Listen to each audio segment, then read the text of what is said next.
right, here we go. It is the final show of the week here on a Friday. The MJ Morning Show is on. MJ here, Fester, Michelle.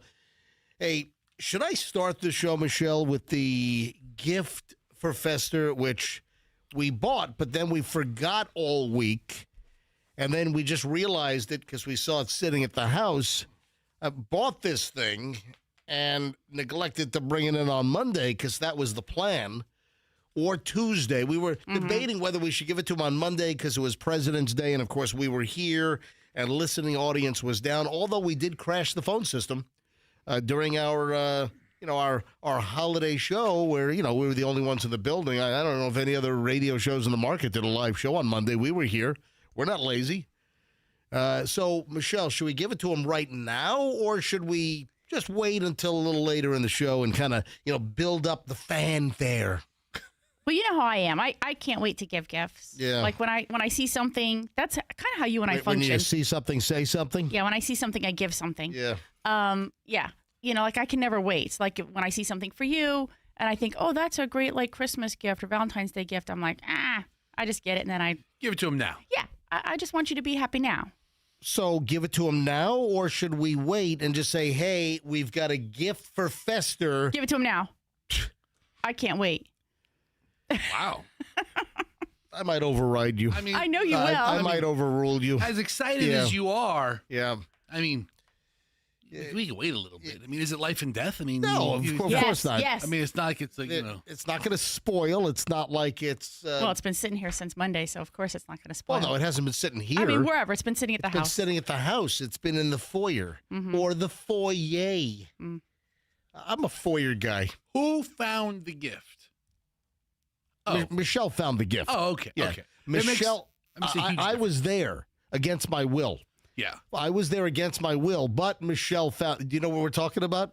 Where would I have been last weekend? Which is, obviously to surmise that because, we were going to give it to you on Monday or Tuesday, but we found it over the weekend. So can you imagine where it was found? I mean, I could. Yeah. I mean, where do you think it was found? Was it the thrift store? It was.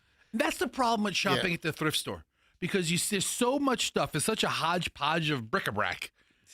Which is a real word. I mean, that's what they call it in Salvation Army. It's a hodgepodge of crap. Right. But oh, my God. I don't know what the hell has gotten into Michelle. So if you haven't heard this, folks, Michelle and Julian have gotten on this kick. And, of course, this only happens when Julian is home from NYU. And they disappear for half the day because they're bouncing from thrift shop to thrift shop. And anyway, this is like Michelle's new hobby. We're empty nesters now. Chloe's at law school. Julian's, junior at NYU. And, I'm trying to decrapify the home, the house. And instead, Michelle's just going to thrift shops and buying more crap. We don't need any more dessert dishes. We don't need any more glass pitchers. We don't need any more serving dishes. And instead, you're just coming back with all kinds of stuff these days. No. And it's like, I'm trying to lighten the load. I came back with a gift for Fester. Yeah. No, I'm and talking about... And you got a book. Listen. And Julian got 2 T-shirts. Right, I'm talking about just this newfound love and this entertainment kick you're on with going to these thrift stores. I'm trying to decrapulate the house. I understand, but you don't understand the psychological thing behind it. It's the closest thing any of us have in our life to a true treasure hunt. No, I do. It's like compulsive buying. It is. It's like a treasure hunt. It's a treasure hunt. And the thing is, you think of other people as you're seeing it. Because not everything's for... Fester, if you want to talk about the psychology, I am. It's called, it's like hoarding. You're only talking about the negative psychology. You're not talking about the positive psychology. It's compulsive buying and it's hoardery. Oh, is that a word? Hoardery. Michelle is, I'm going to use it in a sense. Okay. Michelle is participating in hoardery. She's not. She's not. Go to M-W. She's not participating in hoardery. No, just do it in Google. Hoardery. Hoardery. Is hoardery a word? It should be. No, just hoarder. No, I know what a hoarder is. Somebody that hoards is a hoarder, and I'm just saying that Michelle's involved in hoardery. Would the word be Hoardery and Hoarder- blasphemy.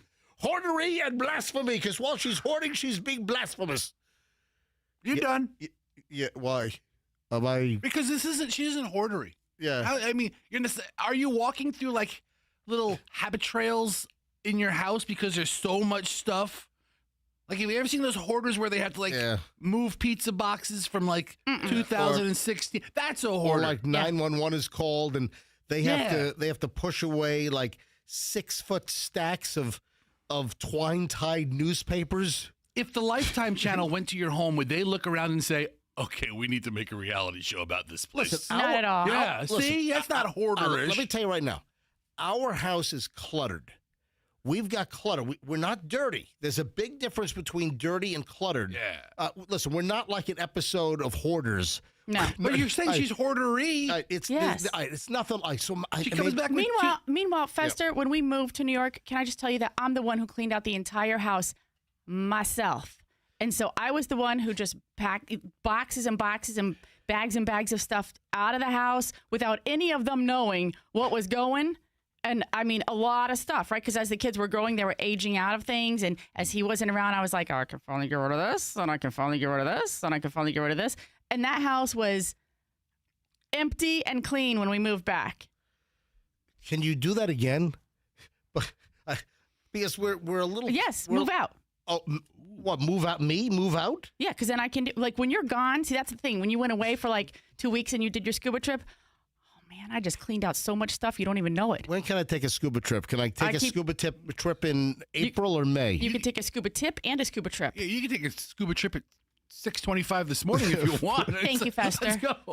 So I Drive can over there and you got your goggles. You got your swim mask. They're not goggles. Whatever. It's my scuba mask. Same thing. Let's snorkel today. Let's go.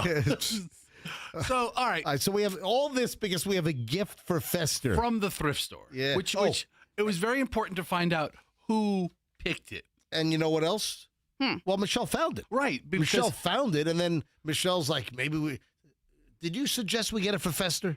I think, or did I suggest we get it for Fester? No, I said, look at this. I said, what do you think? And I said, because you had kind of told me about your sizes, because I was like, I saw something that you liked that I think either you or Allison found. And one time I was like, hey, I saw that. And I wasn't thinking like, oh, grab it for you. But I was like, but it was only a certain size. And you go, oh, no, I need this something size. So when I saw this, I go, I think this might be in the range. What do you think? Right, so not only do we have a gift for Fester, which we will present during the show, probably in the next hour and a half or so, we also have a gift for you, the listener, this morning. From a thrift store? No. Oh. From Grillsmith. Oh. So Fester... Yes. Fester is a new endorser for the Grillsmith restaurants around the Tampa Bay area, and we have a $4 gift card to give away to Grillsmith later. No, I'm kidding. It's $100. We have a $100 gift card that we'll give away from Grillsmith later today, right? Plus dinner for two. With Fester? So, hold on. What? So this is something they... Can I win? Okay. Wait a minute. Hold on. Hold on to this thought. Let's talk about this later. Yes. I'm intrigued by this. So for Grillsmith, a new sponsor, and Fester's doing the commercials. All right. So we have a chance for you to win a $100 gift card from Grillsmith, plus dinner for two. Are these two separate prizes? Hold on. This was unveiled to me yesterday. There's been a couple of big ideas in the works. Hold on. We'll get to that. Hold on to that thought. We'll get into that later on. Yes. Hey, Andrew, I need to know, am I giving away two different prizes today? We'll tell you all about it. All right, yeah. Somebody please, let me know what the hell I'm supposed to do on my very own show. Yes. Thank you. All right, 6:11, just getting rolling here on the MJ Morning Show. I'm excited. I think we've got a great Friday show planned, and it commences next. No significant traffic issues to report.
exactly hear what you were saying. So Michelle's having a conversation with Fester during the commercial break, which I just kind of heard. Oh, do you remember that? Do you remember those times when you were a daddy? I'm still a daddy. You're still a daddy. What do you- I'm still a. All right, so, I meant, no, I didn't say, do you remember those? I didn't say it like that. I said, do you remember those times, Daddy Todd? okay. When we used to take our two little ones to fun events. Fester took his kids to the USF Bulls game last night. Oh, so I missed the premise here. Right. And we used to do those types of activities when our kids were his kids' ages.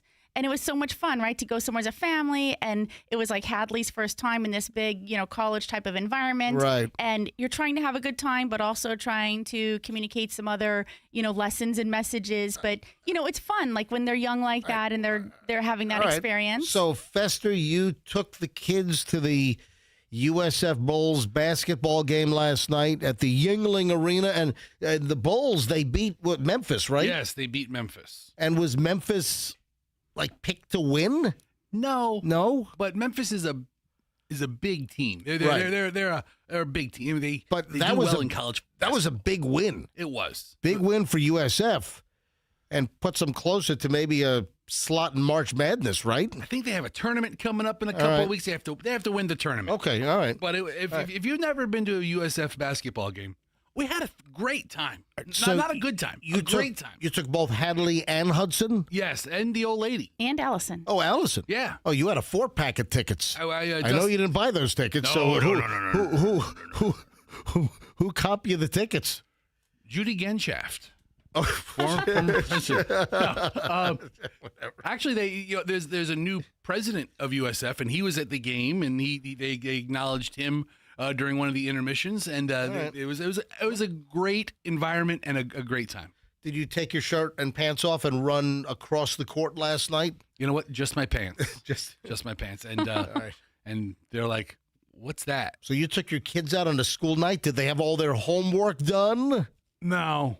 All right. Well, we're just trying to get through the school year. You know what I didn't do yesterday? I did not get to my Savannah Guthrie pile. So I had a whole pile. I'm holding this up to MJTV. I had a whole pile of Savannah Guthrie, Nancy Guthrie related items that I since this whole Savannah Guthrie thing, and every day there's, typically just a pile of, ancillary items. So what I've done is I've made a separate pile, and I keep it over on the side here. And whatever reason, I never went back to that pile. So I omitted any Savannah Guthrie's kidnapped mom talk on yesterday's show, and I just found the pile. But not deliberately. No. Okay. I made the pile to do the pile.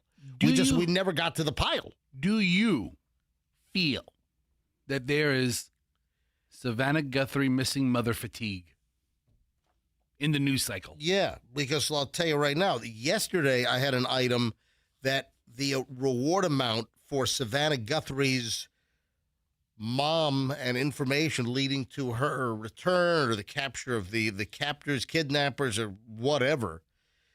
Yesterday, I had a story that the reward money had been increased to $102,500. So that's already outdated yesterday's news, because then last night, there's a newer story that I have in today's pile that now the reward is even increased, which I don't know. Why isn't Savannah Guthrie offering a $5 million reward? Why isn't Savannah Guthrie offering, $2 million, $3 million, $5 million, whatever, like the Lufthansa heist in the movie Goodfellas? $5 million, $6 million. Nobody knows how high the reward from Savannah Guthrie will go for the return of mom. So why, Michelle, do you have any thoughts on this? Why is Savannah Guthrie not offering a reward with anyone that can come? This seems bizarre to me. I think the FBI must be telling her that, well, first of all, I don't know if she offers a reward, then if she gets leads, if the FBI will entertain those leads or not, right? Yeah, I mean, like a lot of things, they need evidence, or they need to receive the lead, or there needs to be some fact behind it. Right. Before they... Or something needs to be found before the FBI will investigate. And how is she going to navigate like all of the leads coming in. I mean, I think I read where they got like 50,000 leads. Although, did you see the audio or the I shouldn't say audio, the person being interviewed at the 911 dispatcher's place? She was like, don't call us if you just want to complain or have a theory or have something to say. Was that on NBC Nightly News last night? I think it was. It was almost like discouraging phone callers. And I'm like, man, they must be getting inundated with everything that we see on social media, the complaints, the theories, the whatever. They at their dispatching center, I don't know what you call it, like the 911 place, is getting all of the same hold calls. On. Let me tell Andrew to find that. Andrew, can you go to NBC Nightly News or YouTube or go to the NBC site? They will have a link to the entire 30-minute NBC Nightly News with Tom the Llama.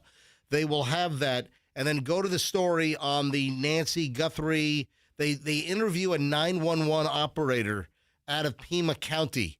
And then she makes what she says, like, don't call us with what?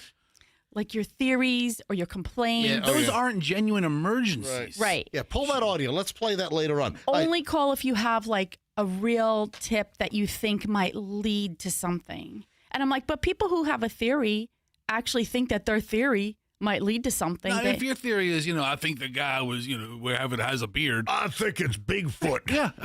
don't alien abduction, UFOs, don't call with that crap. You have to listen to what she says. I mean, I was like, okay. Right, well, Andrew's going to find the audio. We'll play it a little later on. All right, back to my Savannah Guthrie missing mom pile, which, I mean, I can't even imagine this. I can't even imagine what Savannah and that family's going through. I feel horrific. I feel awful. And here we are. We're about to be, this coming Saturday night, Sunday morning, it's going to be 3 full weeks. 3 full weeks. The start of the 4th week is going to be coming up. It feels like 3 months. It's unbelievable. Okay, so you just answered your own question. I'm burned out on it. I know. I need a break in this case, or otherwise it goes to it becomes a forensic files episode. That's how I feel. Can you imagine if there's never a resolution to this case? That's where it's looking. I think that's where we're headed. They've got no clues. Fester, you and I are interested like in true crime stuff. And so I think we sort of gravitate to watching like the updates on this, and that's what's made it difficult is that we're like, what's happening? But there's like nothing happening, but there's so much coverage of nothing happening. And so now we're kind of fatigued on it. It's a little burnout. Right, let me quickly go through my pile because I have a few more things, new ones later on. Yes. So the sheriff, Chris Nanos, Chris, I miss Narcos. They're not making another one. No more Narcos? Come on. All right. So the Pima County Sheriff, Chris Nanos, he believes that she's being held locally. So that runs counter to some thinking that she was taken across the border into Mexico.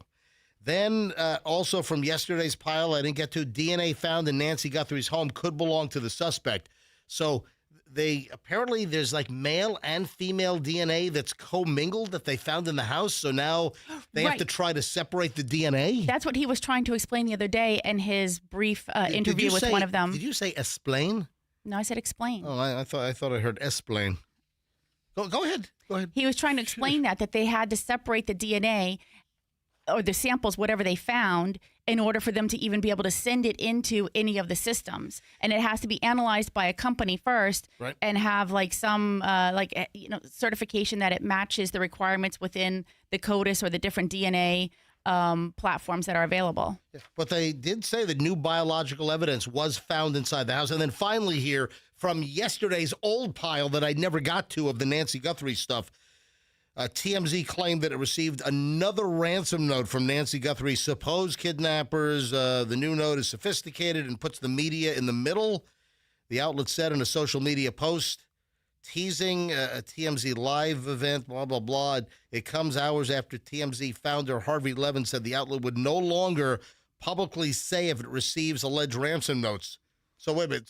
But then they said they received another one. But this is the last one. Oh, that's no more. That's it. I mean, the guy. End of the line. Who's gotten to Harvey to where the guy who does everything for publicity and will out anybody for anything, doesn't want to talk about it anymore. All right, 6:31 at the MJ Morning Show. When we return, it's the morons in the news. I love today's pile.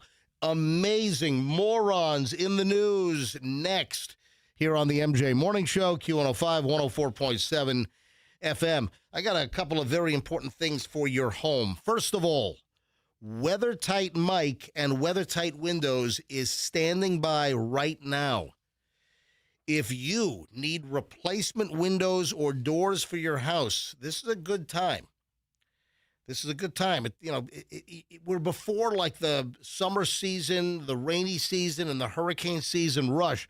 This is a great time to get window and door replacements. Get a hold of WeatherTight Mike, WeatherTight Windows. As you know, people in the Tampa Bay area love WeatherTight Mike. They love the TV commercials with the cookies, and a lot of times he has his family, in the spots, and that says a lot because it's a family-run company.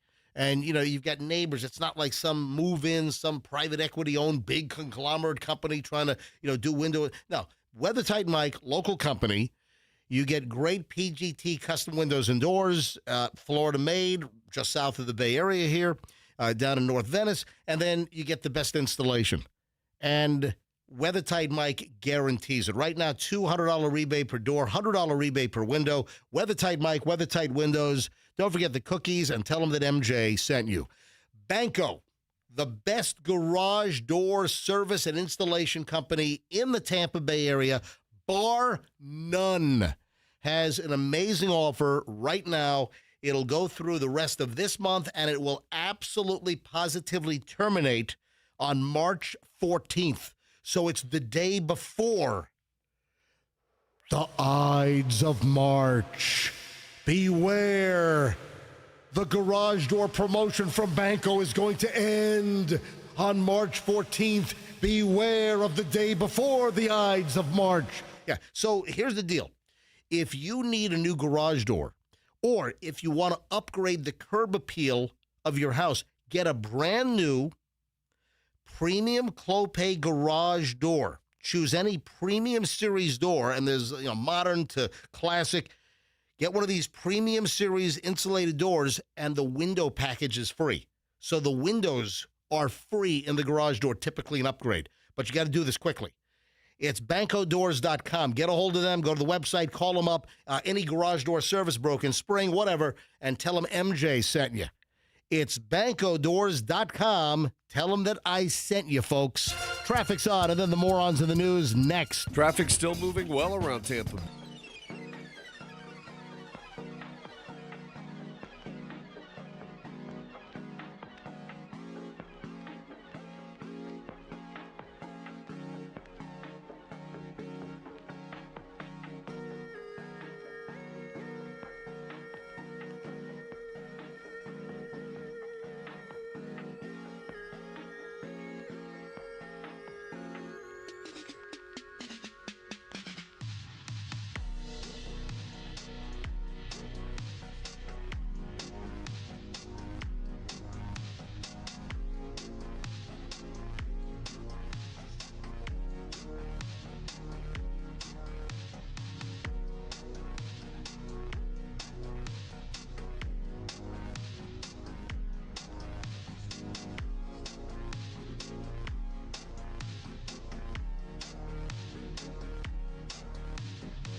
Fester and Michelle and the moron. Oh, I almost forgot. Andrew, our producer, is in the booth.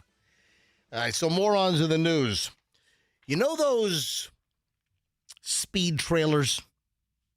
When I say speed trailers, anything come to mind? Speed trailers. All right, it's like those little trailers. They look like construction, like sign trailers. You know the trailers that have like the message boards on them? I never called them speed trailers before. No, because I'm talking about something different. Oh. The speed trailers are the ones that have the speed, like the radar speed signs that how fast you're going. Yeah, there's a couple of them in different neighborhoods. They're all over the place. Okay, You get them on the interstate. They had, I don't know if they're still there, but they had them on the Howard Franklin Bridge. I know there was one on the Tampa side that was like, telling you your speed. I call it a speed trailer, okay? Well, a speed radar trailer that has like the digital sign that tells you how fast you're going. What do the authorities at FDOT call it? You know what? Why don't you call up? I'm just like, I call it a speed trailer. If nobody else calls it a speed trailer, it's just a thing. Well, we should call it. I tell you, why don't you call up and ask for an official statement from FDOT on what they're actually called? All right, so here's the deal. This is not a Florida story, but I don't know. I saw this. I'm like, oh, it's pretty dopey. There's an arson that's being investigated. Somebody lit one of those speed trailers on fire. So this is Prescott, Arizona, or Prescott Valley, Arizona. I guess somebody was really perturbed. Somebody was really torqued off that there was a trailer that was monitoring their speed and showing their actual speed on the digital display on the trailer on the side of the road. So what do?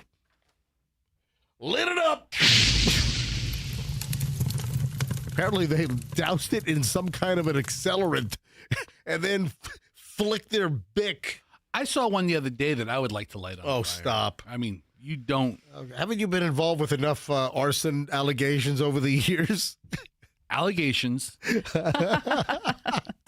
And charges dropped, right? No, they were never charges. Never filed. No, they were never charged. Nothing filed. On the turkey van fire deal, there were no charges ever filed. I'll take allegations every day. Yeah. I don't care. Authorities are investigating an arson after somebody set a police speed radar trailer on fire in Prescott Valley, Arizona. Around 5 a.m., first responders were dispatched to a fire near blah, blah, blah, and blah, blah, blah in a neighborhood north of blah, blah, blah, according to the Prescott Valley Police Department. Police say the trailer was intentionally set on fire by an unknown person. This type of trailer is often placed on the side of the road to display the speed of an oncoming vehicle on an LED screen. The department specified that the device was strictly to calm speeding and was not a license plate reader.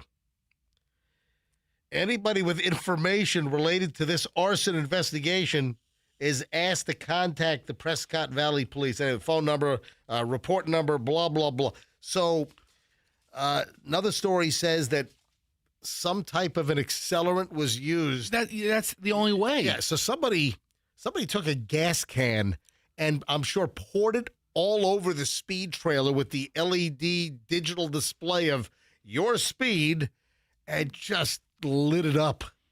Man, they were angry at that speed trailer. What does that solve? Yeah, It gets the speed trailer off the side of the road. I'm sure they can replace it. You know, those are expensive. I'm sure those are what, 25, 30 grand? I don't know. The technology on that? We should invest in some. Oh, do you know what? You know what I saw? Where the hell did I see it? It might have been on Amazon. You could buy like a digital speed readout sign. It was like $5,000. Just the actual sign thing. Hang on. I think I saw it on Amazon. I'm not schnitting you. How big was it? It was like the size of it would be on the trailer. Hang on. Speed display sign. I stumbled across this somewhere. Yeah, it's on Amazon.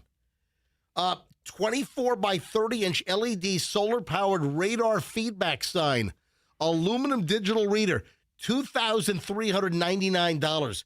You could buy this on, and that's a sponsored ad. It sounds like a deal, actually. Yeah, I know. I saw one that was even more. Oh yeah, here's one for $32.99. Oh, it's got the solar panel on top. Radar feedback, solar powered. Here's one for $32.99. Oh, we can get delivery, Michelle, on this by Monday, March 2nd. Let's do it. Did you? That sounds like fun. So get this. What the hell? I'm on a traffic supply website. Oh yeah, Trans Supply, which has to do with transportation. It's not transsexual, or I just feel like I have to explain anytime the word trans. It's not run by a trans person. So Trans Supply, meaning transportation. I don't know what the staff identifies not as. Transitioning, but or transsexual. According to this site, transportation. Trans Supply. Yes, they call them SAMs. Speed Awareness Monitor. Oh, a SAM, a Speed Awareness Monitor. Yes. And they had, and this trailer, it's an orange trailer on wheels, and it has the Your Speed display sign and the radar readout, and then, look, it's on sale. This is top dollar. Oh, the regular price is $10,650. It's on sale for $9,650. That's $1,000 off right now. Add it to the cart. Add it to the cart. Okay. Buy 10 of them. Add quantity 10. Add it to the cart. Just put them on the side of the road. But Amazon sells these things. I don't see the whole trailer get up. I just see the actual. So, folks, you could go on Amazon. You could order gummy bears, and you can order a speed radar readout sign. But you got to go to Tranny Supply, though, to get the Trans Supply. I'm sorry, Trans Supply. Just a couple of different letters takes you to a much different website. Yeah, there you go. Tranny Supply. Man, Amazon's got everything. Oh, look, baby clothes. All right. So somebody just set the damn thing on fire. Gonna set the sign on fire. What is it? What song is that?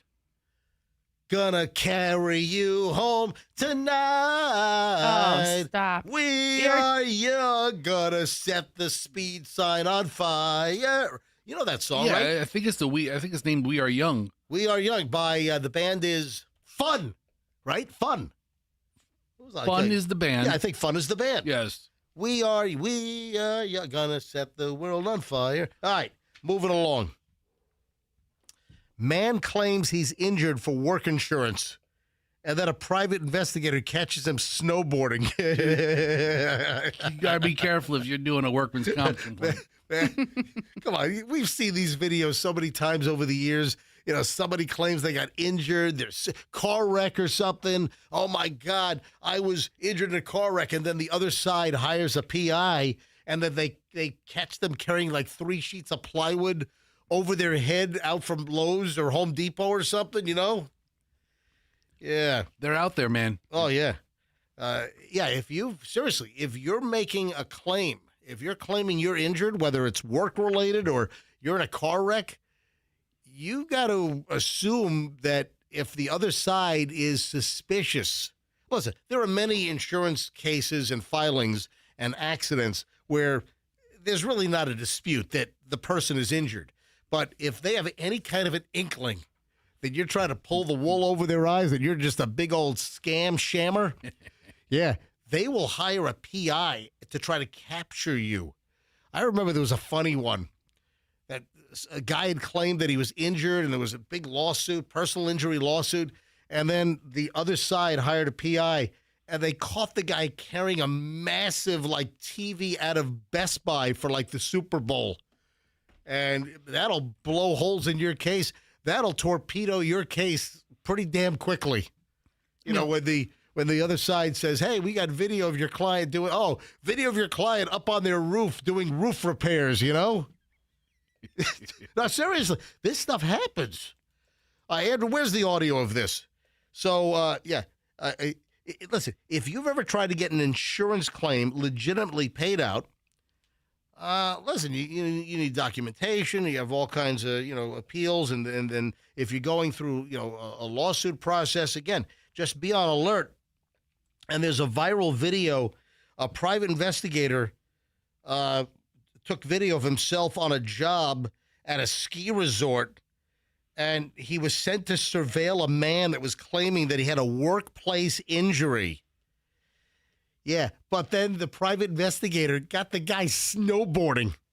Yeah, this happened to be British Columbia, just, up across the border from Washington State. But, man, you got to assume. Don't think for a minute that you can make a claim, and if there's any suspicion whatsoever, right, you just got to assume the other side is watching you. I don't even know if it's like there has to be suspicion. It might just be general, protocol. Like, you know what?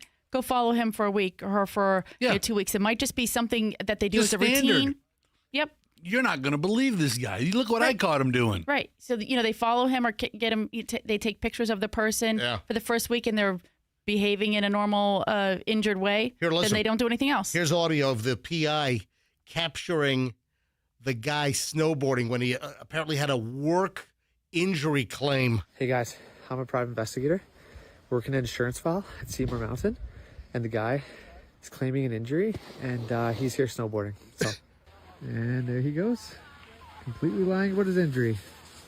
His employer will love that. Completely lying about his injuries. And then he says his employer will love that. Oh, so he was trying to dupe his employer. I don't think that's good for the health of your job. I think you're pretty much toast on that sucker. There we go. Morons of the news. I got a couple of additional ones. Maybe I'll do a little carryover. Oh, you know what? There's an important one. There's an important carryover. This is terrible. These cretins scammed a 92-year-old individual thinking that they had won the Publishers Clearinghouse sweepstakes. Oh, no. That's all defunct now. But a 92-year-old still believes it. Might think that Ed McMahon and Dick Clark, both of them are going to show up at the house. They didn't work for Publishers Clearinghouse. With a big, giant check. They worked for American Family. Whatever. Did you ever see the story of the guy who got busted on The Price is Right for workers' comp fraud? Did you find? It's a story from a couple, maybe 11. Oh, yeah, you know what? I remember the story. All right, hold on. Cue it up. All right, we have a lot when we get back. 7 o'clock hour starts next. So don't move. Don't miss it. MJ Morning Show. Back in minutes.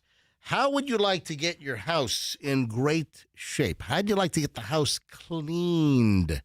How about the carpets? If your carpets are filthy, get Zero Res on the job. And this month, there's a great offer, 20% off with Zero Res. All standard services. Get your carpets cleaned. Get your air ducts cleaned. You know, allergens and filth and muck and all, who knows what creepy crawlies are all up in your air ducts.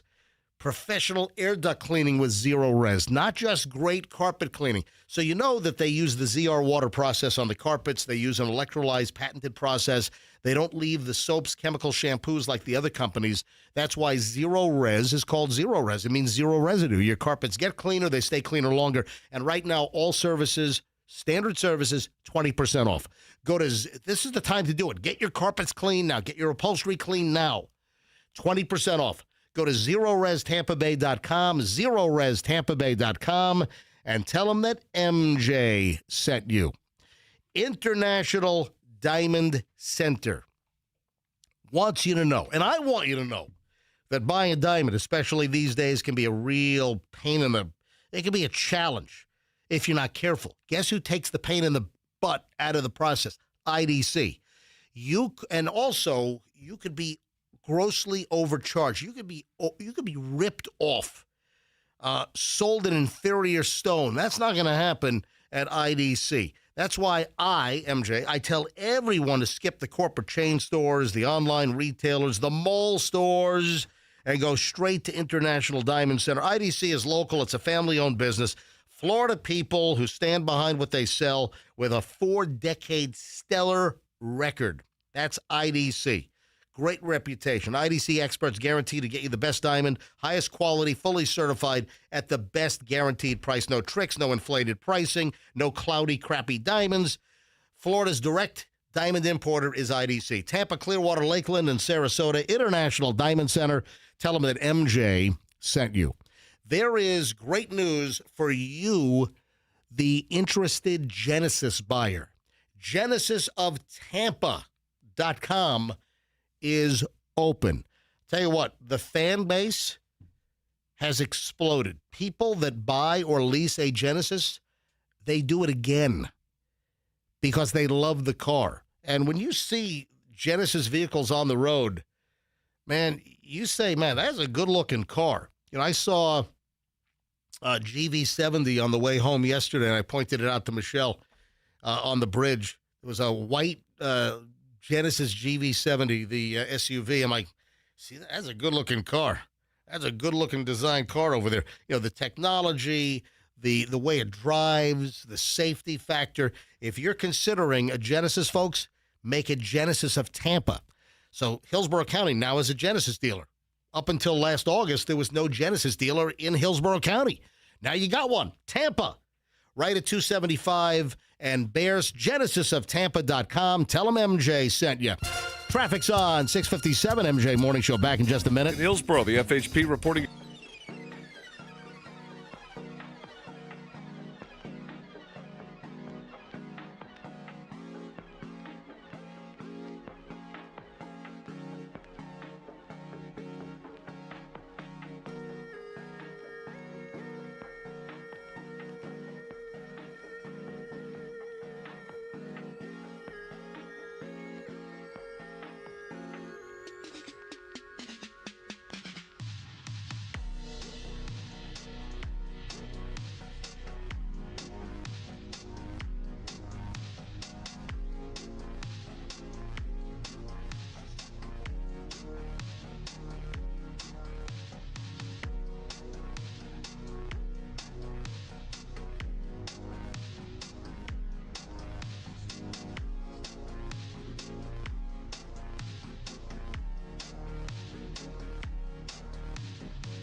MJ Morning Show. Fester, you found the Price is Right story, I guess, on ABC World News tonight. I guess, what, David Muir did this, some time ago? Yeah, well, we were talking about workman's comp fraud and videos, so I started looking for videos of workman's comp, Right, and so this one popped up. If you missed what we were just talking about, if you're just tuning in the last segment, we were doing the world-famous MJ Morning Show, Morons in the News. World famous. World famous. Yeah, I mean, well, listen, dude, do you know how many stations? Like, there were some clowns named Bob and Sherry. They stole Morons in the News from us. I mean, that's been an MJ, and it started with MJ and BJ. Yeah, I invented the term Morons in the News, and I know of at least, like, over the years, like, over a dozen morning shows that ripped off my name, Morons in the News. I even own the domain. I even own the domain, Morons in the News, which I've never done anything with, but I still pay like $12 a year to keep the domain. So that makes us world famous. Bob and Sherry using our bit. In Morons in the News, in the last segment, had a story about this private investigator that put up a social media video that they were at a ski resort and they were capturing a dude that claimed that he was severely injured on the job at his employer's work site, and then was like suing workers' comp, and then the PI had video of the dude snowboarding. And then Fester found we talked about this. I know we talked about this story, and it was about some jackwagon that claimed an injury and then was busted on The Price is Right, like what, spinning the giant wheel? The big wheel. Yeah. They get called down. They get super excited. Drew Carey's the host. Hold on. They got called down? Yes. Hey, insurance fraudster, come on down. You're the next contestant on The Price is Right. And you never see anybody limp on down. They run full speed. They're waving their hands in the air. Yeah, like they don't care. You got to be in pretty decent shape to play the Price is Right. Yep. All right, here's the audio from ABC News. All right, roll it, hit it. Here to an ABC News investigation, and it's your money, millions in taxpayer dollars. The skyrocketing fraud involving workers' compensation, questionable claims up 24%. Tonight, a contestant on The Price is Right. The problem is she had told work she was injured. This evening, how she's spinning this now to ABC's Cecilia Vega. It's 11 years ago. It's The Price is Right! When you hear those three famous words on The Price is Right, oh, come on now! You do what the man tells you, fast, like this woman, Kathy Cashwell. $1,375. But a fortune and fabulous prizes wasn't the only thing Cashwell was collecting. Cashwell was also cashing in $3,000 a month in workers' comp, claiming an on-the-job shoulder injury left her totally unable to stand, run, reach, or grasp. Here we go. Good luck. But there she is, spinning that big, heavy wheel. Not once, but twice. It turns out the Price is Right double dealer isn't the only one. Bogus injury claims cost. All right, so that's it. Yeah. It's 11 years ago. It's fat Drew Carey. Yeah. Did you notice? He's really, really fat. Oh, that's before he did the Ozempic. Or whatever he did. Yeah, tapeworm or something. Or stomach stapling. Yeah, 11 years ago, she was nailed. And she's running down. She's jumping up and down. Then she's spinning the wheel, getting a good grip on that. Best day of her life. Guess what happened to her? That's what they got her. Did she get to go on to the what is the Showcase Showdown? Yeah, Showcase Showdown. It doesn't go on to say if she made the showdown. She might have got eliminated at the big wheel round. But still, very exciting. So that's a bad gamble then. But if she made it to the Showcase Showdown and then won, I mean, she might have made out better. All right, so a trip to Lisbon. I have 2 tickets from Los Angeles to Lisbon. I have the pride of Portugal. I have. Can I move on here? No, I like talking into. I don't even know if the Price is Right announcer sounds like that. No, Rod Roddy. No, Roddy's not around anymore. I know. Yeah. All right, so I have the Publishers Clearinghouse story that I've got to get to, but Michelle asked me why I didn't do a certain story in Morons in the News, because Michelle found this one, and it is in the pile for Morons in the News. The reason why I didn't get to it is because I've got a time slot. No. And I got to get the commercial break in. I want to start the new hour as close to 7 o'clock as possible. So what did you just say? Did you not have the naked guy who stole the ambulance? First of all, it's not naked. It's naked. Naked? Do you say you know Do what? I? You've always said that. Naked? It's so cute. I don't know. Yeah, Oh. you say naked. It's probably a speech impediment. If it's so cute, why do you correct her? No, Yeah. it sounds like you're from the holler. She is. Really? It sounds like you're from some Kentucky holler. I am from Virginia. All naked. Yeah. You don't say naked? Naked. All right, so if I get out of the shower, Michelle, naked. I have no clothes on, describe me. You're naked. I'm naked. I know. If I get out of the shower, describe me. Oh, Naked. That's grotesque. 2 belly buttons. What is Fester. that? What's going on here? That is a horror show. What is that here? Why is it 2 belly buttons?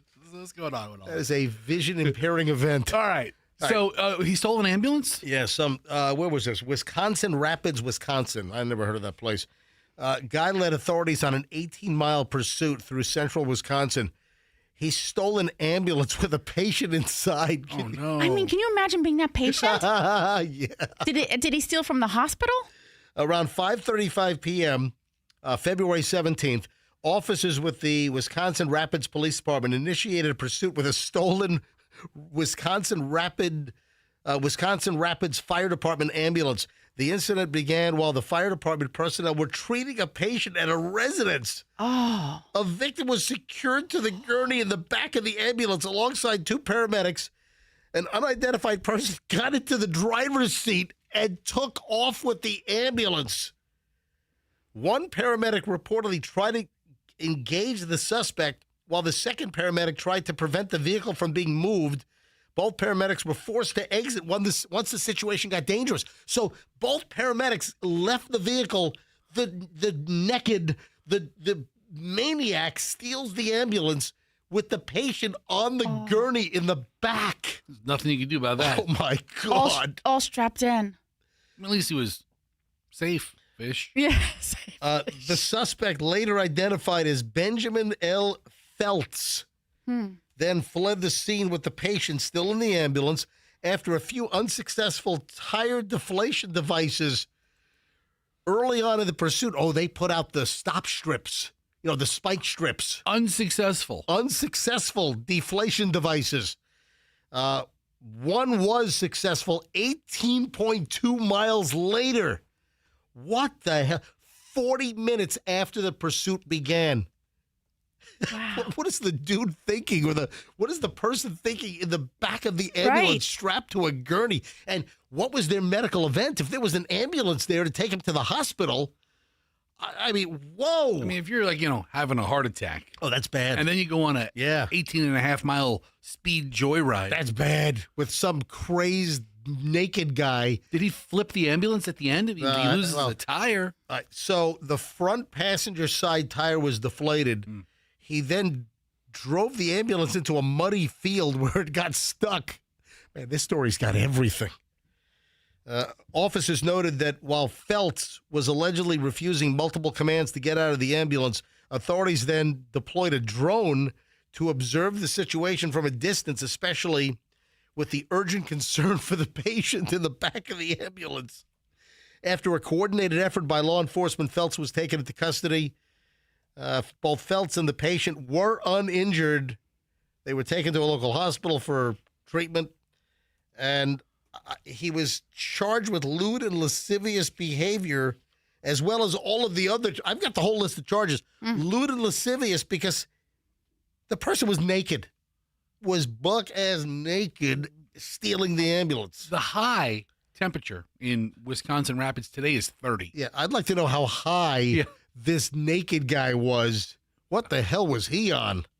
So he was charged with disorderly conduct, lewd and lascivious, obstructing emergency personnel, operating a motor vehicle without the owner's consent, operating while intoxicated, third offense, recklessly endangering safety, threats to law enforcement. Why wasn't he charged with grand theft ambulance? GTA. Grand theft ambulance. Yes. That works too. I think you can actually steal an ambulance in Grand Theft Auto. Oh, yeah. And then mow over hookers. Apparently, the patient was screaming at him, "You expletive, I'm dying from kidney disease." From the back of the ambulance. The patient's yelling at the thief stealing the ambulance? Yes. You bleeper, or he's cursing? I don't know. I mean, I imagine he's not very happy. Oh, my God. And to have a kidney issue so bad where you call the ambulance out. Yes. Yeah. You need to get to the hospital right away. And so far, he didn't have alcohol. There's no blood alcohol content. The blow was zero. Sure, he's Oh, probably it was high as a kite. Yeah, he's high on something. Probably, huffing paint or, crystal meth or something. He told them that there may be some pot in his system and that he drank about half a bottle of chemical cleaner earlier that afternoon. Okay. What? I'm looking for Wouldn't that do something else? I'm going to make you an old-fashioned with some chemical cleaner tonight, Michelle. I mean, is he saying chemical cleaner and it's like Fabuloso or something? I don't know. Or 409? Yeah, let's make Fabuloso delicious looking like Kool-Aid. That's brilliant. Let's make it look like purple Gatorade. Kool-Aid. Exactly. All right. So this is a warning. Man, these guys scammed a 92-year-old man on Long Island. These two scamster guys scammed a 92-year-old person into thinking that he'd won an $18 million Publishers Clearinghouse sweepstakes jackpot. But Publishers Clearinghouse sweepstakes, they went out of business like 4 or 5 years ago, if I'm not mistaken. Yeah, two individuals, Oral Durlew, 31. This happened up on Long Island. Oral Durlew, 31, and Brandon Naime, 31, got this 92-year-old guy to fork over $250,000. So said, listen, you've won the $18 million jackpot, but you've got to pay the taxes. You got to pay $250,000 in taxes, and then we'll transfer you or give you a check for $18 million. And he did it.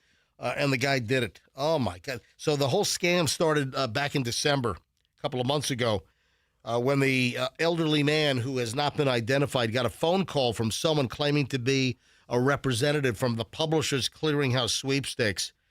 Caller said, congratulations, Mr. Anonymous, 92-year-old elderly dude. Hello. Can you speak up, please? I can't hear you. Can you speak up, sonny? I won. $18 million, but you got to pay $250K in upfront taxes, and he did it. No problem. Yep. Anyway, so the victim realized he was scammed, reported the crime to the Suffolk County Police out on Long Island, and I guess the investigation ensued, and they were able to catch these guys. And they were arrested on Tuesday this week, after this all began back in December. Wow. The most amazing part is that there's a 31-year-old involved with the name Oral. Oral. Yeah, you know what? I was about to point that out. Wow. Yeah. You think he uses an Oral-B toothbrush? He just calls it the Me. The Me Bee. Yeah. I brush my teeth with me, the Oral. I got the Oral-B Oral. Or what about evangelists? Yeah. His favorite evangelist would be Oral Hershiser. No, Oral Roberts. Oh, Oral Roberts. There's only two Orals I know. Oral Hershiser was a football player. He was a pitcher. He was a pitcher for the Dodgers. That's right. Oral, that pitcher. That's right, You're the pitcher. I'm sorry. Major League Baseball. I'm confusing my Orals. What if he's on a date? I'm confusing my sports. What if he's on a date, and he's like, hey, how about some me? How you feel about a little me? You know what? This date would really be capped off if you just give me a little. Can I get some me? Do you give good me? I give great me. Wait. Michelle's over. You're offended.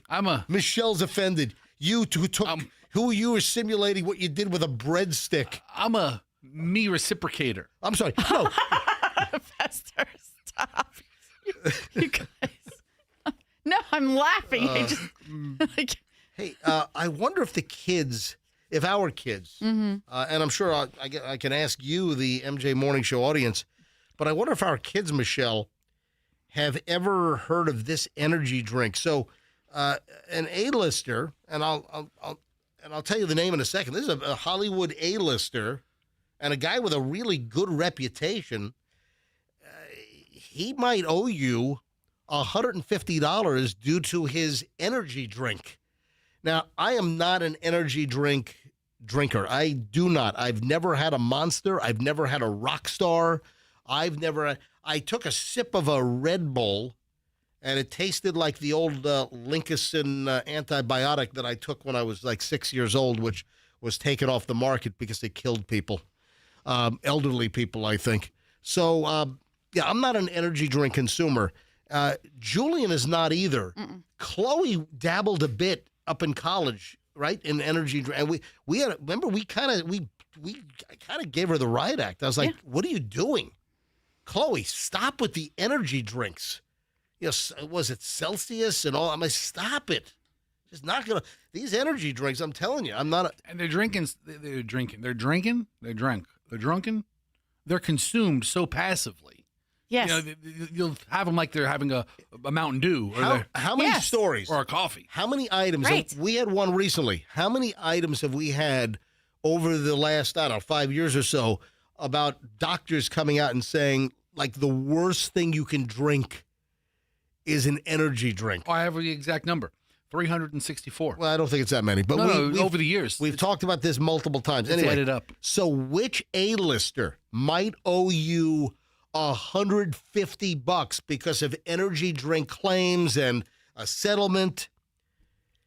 Is the energy drink called Zoa Energy or ZOA? I haven't even heard of this. So I wanted to ask, like Chloe and Julian, have you heard of Zoa or ZOA? Guess what? The brand, the drink, is co-owned by A-lister Dwayne "The Rock" Johnson. And they've agreed to pay a $3 million class action settlement after being accused of using deceptive marketing tactics. And if you were a Zoa energy consumer, you could be owed up to $150. Where do I get my money? So Zoa Energy was sued over claims that its drinks contained chemical preservatives. That they do or don't? So the brand was sued over claims that its drinks contained chemical preservatives, even though the brand advertised that the drinks were preservative-free. Oh. Yeah. Zoa's claim that its products contain zero preservatives is false, as each contains a significant amount of preservative citric acid. That was according to a federal complaint obtained by USA Today. According to the lawsuit, the drinks contain citric and ascorbic acids, which are chemical preservatives. The popular energy drink brand, which was originally sued on October 23rd, 2023, in the Northern District of California, didn't admit to any wrongdoing but agreed to settle. Zoa denies these allegations, maintains that its labeling and marketing are truthful, accurate. The settlement benefits those who purchased any Zoa energy drink labeled zero preservatives between March 1st, 2021 and November 21st of 2025, last March. Yeah, class members can receive a cash payment contingent on the number of Zoa energy drinks purchased and whether they have proof of purchase. Who has proof of purchase of, like, an energy drink? Unless you have, like, what, a credit card receipt or whatever. Yeah. Well, potential claims will move quickly. They must submit a valid claim form by today. Today's the last day. You have to submit your claim form by today, Friday, February 20th. Looks like this just lasted long enough for the lawyers to get paid. Yeah. And Wow. nobody's really going to collect from Zoa. Yeah. I'm going to start an energy drink protozoa. Yeah. Yeah. Lots of protozoa in my protozoa. Yeah. All right. When we get back, we start over an hour and 20 minutes of non-stop MJ.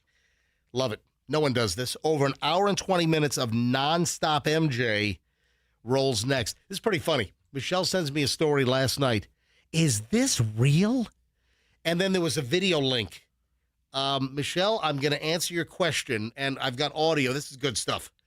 I have audio, and I will tell you whether what you found is real, and then I'll tell you the rest of the story. And that's coming up now. Plus a whole lot, because we have an hour and 20 minutes of nonstop MJ. Just look. Oh, I've got Florida's best. I've got a couple of Florida's best stories coming up. Real Chamber of Commerce representatives. Oh, man, I got Florida's best on the way in just a bit. So stand by. Big, long segment in minutes here on the MJ Morning Show. If you want to sell your home, I'm going to make this short, sweet, and easy. If you want to sell your home, you get a hold of Mark Spain. How about taking the hassle? How about taking the guesswork out? How about knocking off any open houses or showings that are just inconvenient? This is where you go with Mark Spain Real Estate. So I always recommend Mark Spain Real Estate to all of my listeners. I'll recommend it to friends, relatives. You can trust Mark Spain to sell your home hassle-free. Hassle-free with an all-cash strong offer. In fact, Mark Spain Real Estate sells more than 38 homes a day. That's right, homes. They'll sell your home. Over 38 homes a day, making them the most experienced real estate team in the United States. You can trust Mark Spain to sell your home hassle-free with the strongest cash offer in the industry. The endorsements, the testimonials from their customers are nonstop, like Tyra. Thanks to Mark Spain Real Estate, our home had several cash offers within 24 hours of being on the market. So get impressed. I'm impressed. Mark Spain will make selling your home very easy. Go to markspain.com, get a guaranteed offer today. That's markspain.com, and start packing. Speaking of your home, if your carpets are dirty, take advantage of the Zero Res 20% off sale going on right now during this month of February. Hurry. We're already at the 20th. You only have a little over a week left to get a hold of this. So get your carpets cleaned. If you've been putting it off or, finally you're like, oh, man, you know what? These carpets are filthy. Let me get the carpets cleaned in the house. 20% off when you mention me, MJ. Go to ZeroResTampaBay.com. You'll see the phone number on the website, or you can book online. I like it better if you call, because then you can really make sure that you tell them you heard about them on the MJ Morning Show and say you want the 20% discount. Right now, get all your carpets cleaned, air duct cleaning. It's all standard services. They're also expert air duct cleaners. So if you've been thinking about that, how about 20% off that right now? ZeroResTampaBay.com, ZeroResTampaBay.com, the right way to clean, and tell them MJ sent you. Let's grab traffic. MJ Morning Show, the long chunk of the show is next.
It's magical. Over an hour and 20 minutes of nonstop MJ starts right now with me and Fester and Michelle. Oh, and yep, we have something for you today. Yes, something tangible. We are going to give away a $100 Grillsmith gift card for any of the... How many locations are there for Grillsmith around the Tampa Bay area, Fester? So there's 5 locations. Gotcha. $100 gift card. And actually, I got to get into this in a minute because I need to delineate, plus dinner for 2 with Fester. So wait, hold on. All right, you know what? Let's talk about this now. Okay. All right, let's just all right. So we at some point this morning, we'll tell you when to call in, tell you what number caller to be, and you can win a $100 gift card to Grillsmith. A new client. Fester is endorsing Grillsmith. Fester actually would go to Grillsmith quite a bit with Allison, and sometimes the kids.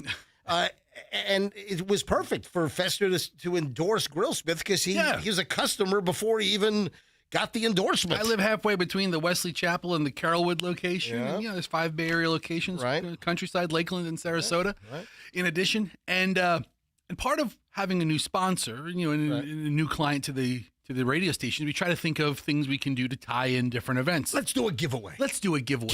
So part of it was, hey, we'll give away gift certificates to the restaurant. And we're like, hey, that sounds like a great idea. And then the idea kind of morphed into, hey, let's have some kind of dinner. And I thought originally the plan was going to be, well, we invite 200 listeners and we just blow out at Grillsmith and have a packed Thursday night or something. Right. That's what I thought it was going to be. Okay. It has morphed, apparently, unbeknownst to me up until yesterday. Right. That we're giving away a $100 gift certificate every Friday for the next 4 weeks. Okay. Every Friday, we're giving away a $100 gift certificate. And what? And Fester invades your table? No. Well, sort of. Yes. Fester eats like a slob in front of you.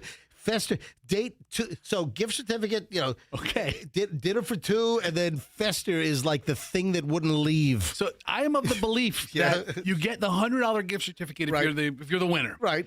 And you're forced to eat with Fester. No, there's going to be, I think this is I'm not 100% sure because Spit it out.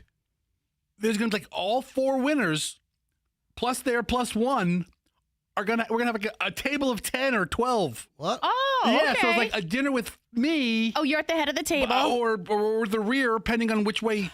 You're like the captain. Hold on, wait a minute. So it's like that seems logistically difficult because what if I didn't think of this? I think it's a good idea, but there's logistics involved. Hold on.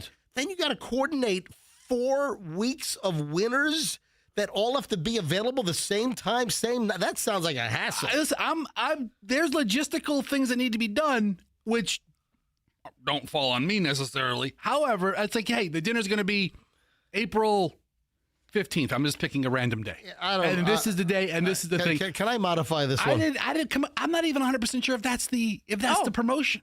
So we don't even know what it is. I know we're giving away $100, and you can use that as you wish. You know what? That's what we know. That's what we know. We know we're giving away.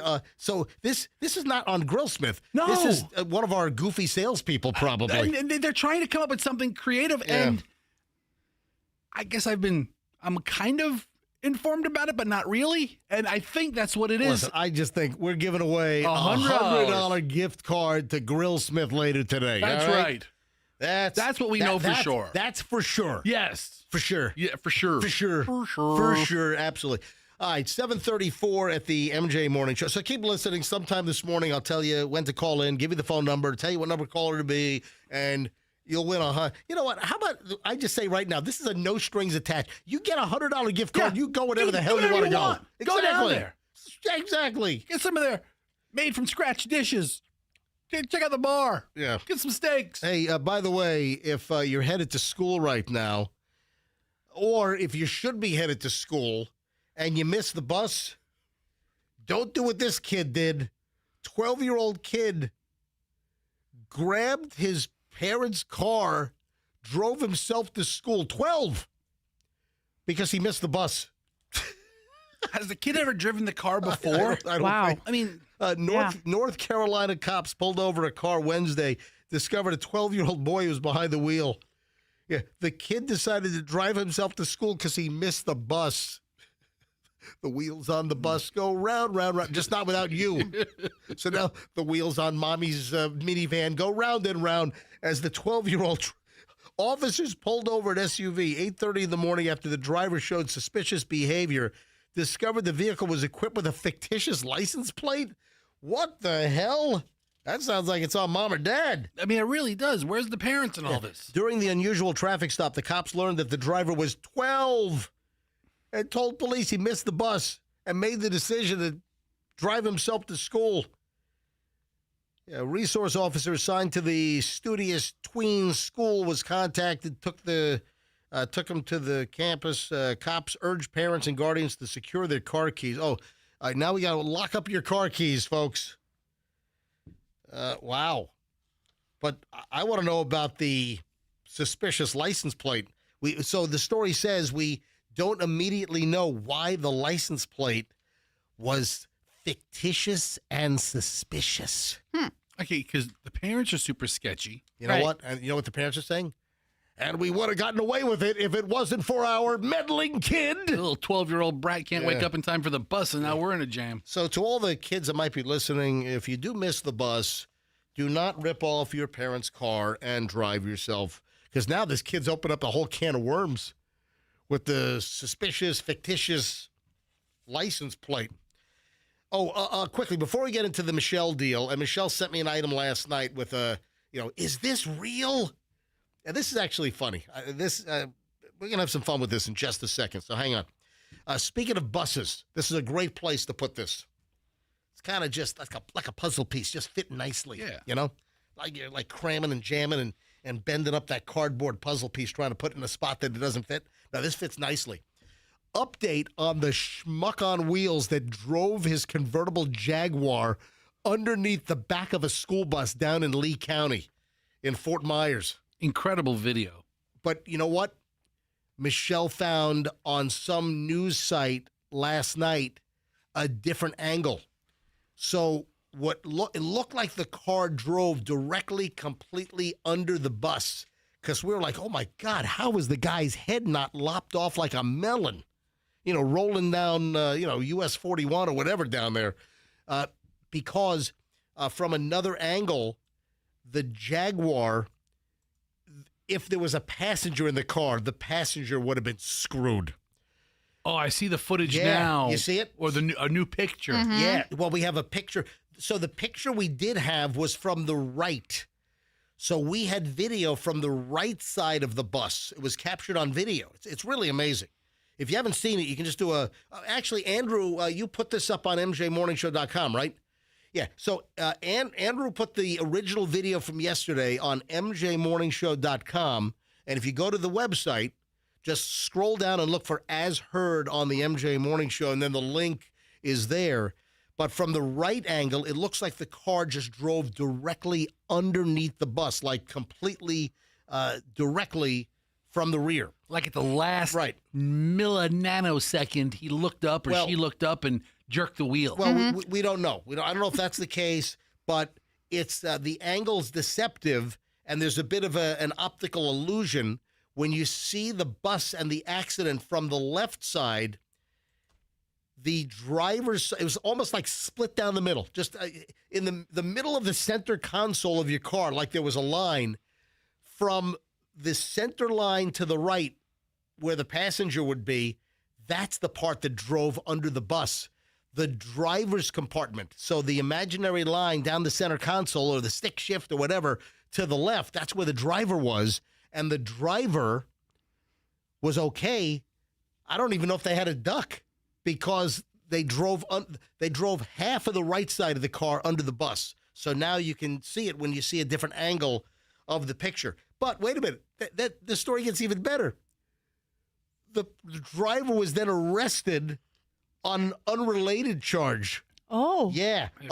A Florida man that crashed into a school bus on Wednesday in Fort Myers was arrested and accused of domestic battery 2 days after he left the scene of the crash, according to the Lee County Sheriff's Office. The man, 31-year-old Jacob Novak, crashed into the rear of a stopped school bus on South Tamiami Trail. That is 41, isn't it? Yeah. I was right. And Jack Rabbit Run, causing the car to become wedged under the bus. Yeah, he was medically cleared at the scene of the crash and later walked home 2 hours after he left. The Lee County Sheriff's Office said the deputies went to his residence in response to a domestic disturbance. Sheriff Carmine Marceno said the man's actions were reckless as he went from a school bus crash to a domestic battery in just hours. So he went home and roughed up somebody at the house? That's what it sounds like. So, I mean, that's a hell of a packed day. You know, what else could he pack into that Wednesday? Yeah, seriously. Total your car, destroy your car by driving underneath a big, fat, yellow school bus, and then going home and getting into a domestic altercation with your significant other?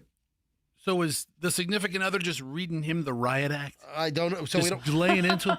What kind of moron? I don't know. I mean, apparently it escalated. Well, let me tell you, the information we know is that when he went home after he drove his car under the bus, hey, it might have been her car.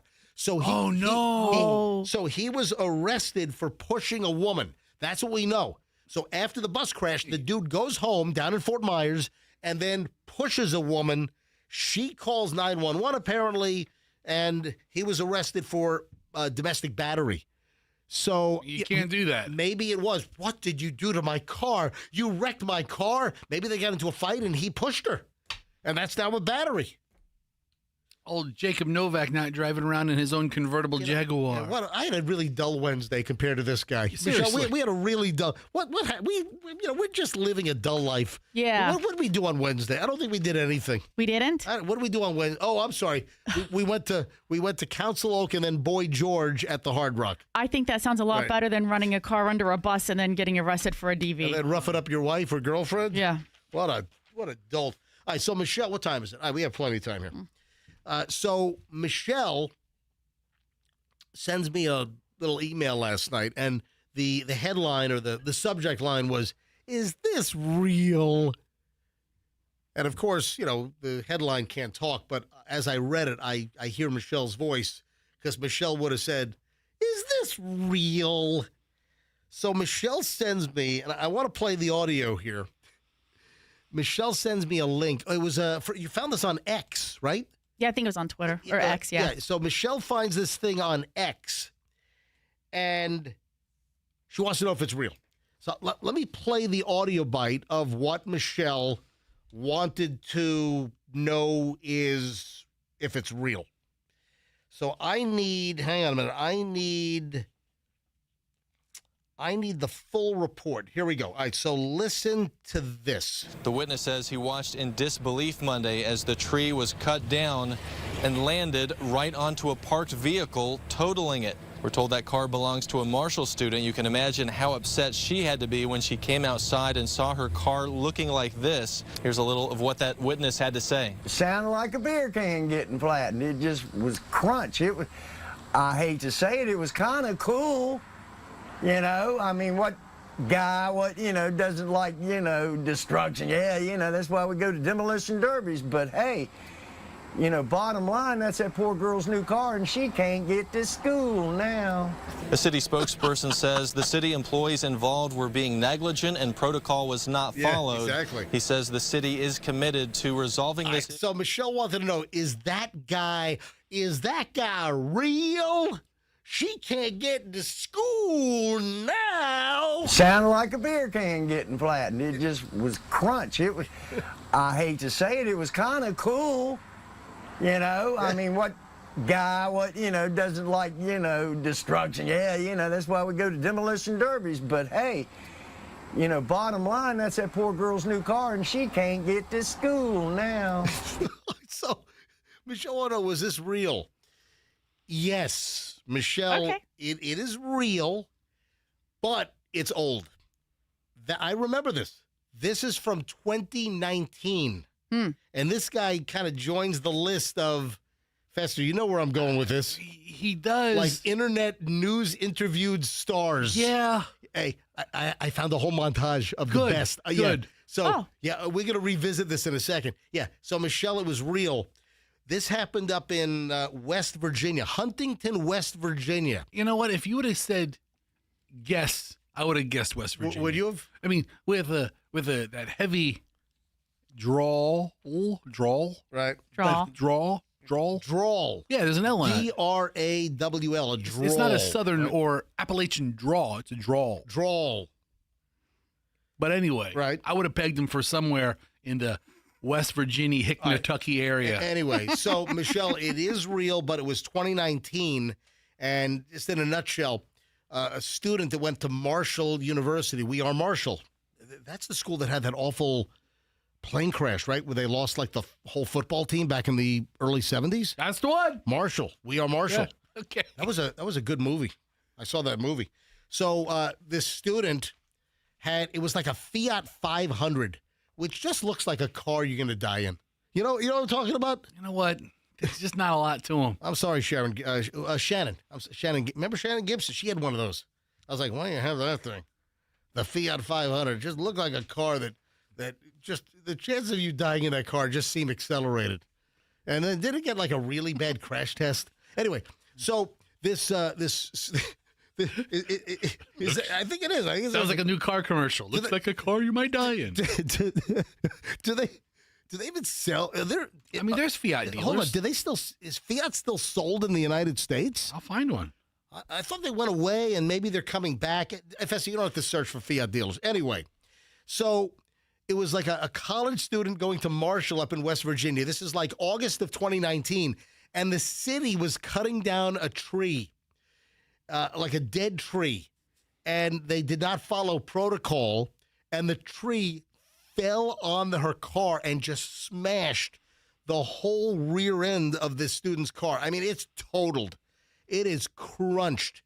And the news interviewed this dude who was sitting on his porch and witnessed the whole thing. And that's when he said... Sounded like a beer can getting flattened. Yeah. It just was... In fact, I got to be honest, I think that a beer can might survive better in a crash test than this Fiat that this girl had. Sounded like a beer can getting flattened. Yeah, it buddy. just was crunch. It was, I hate to say it, it was kind of cool.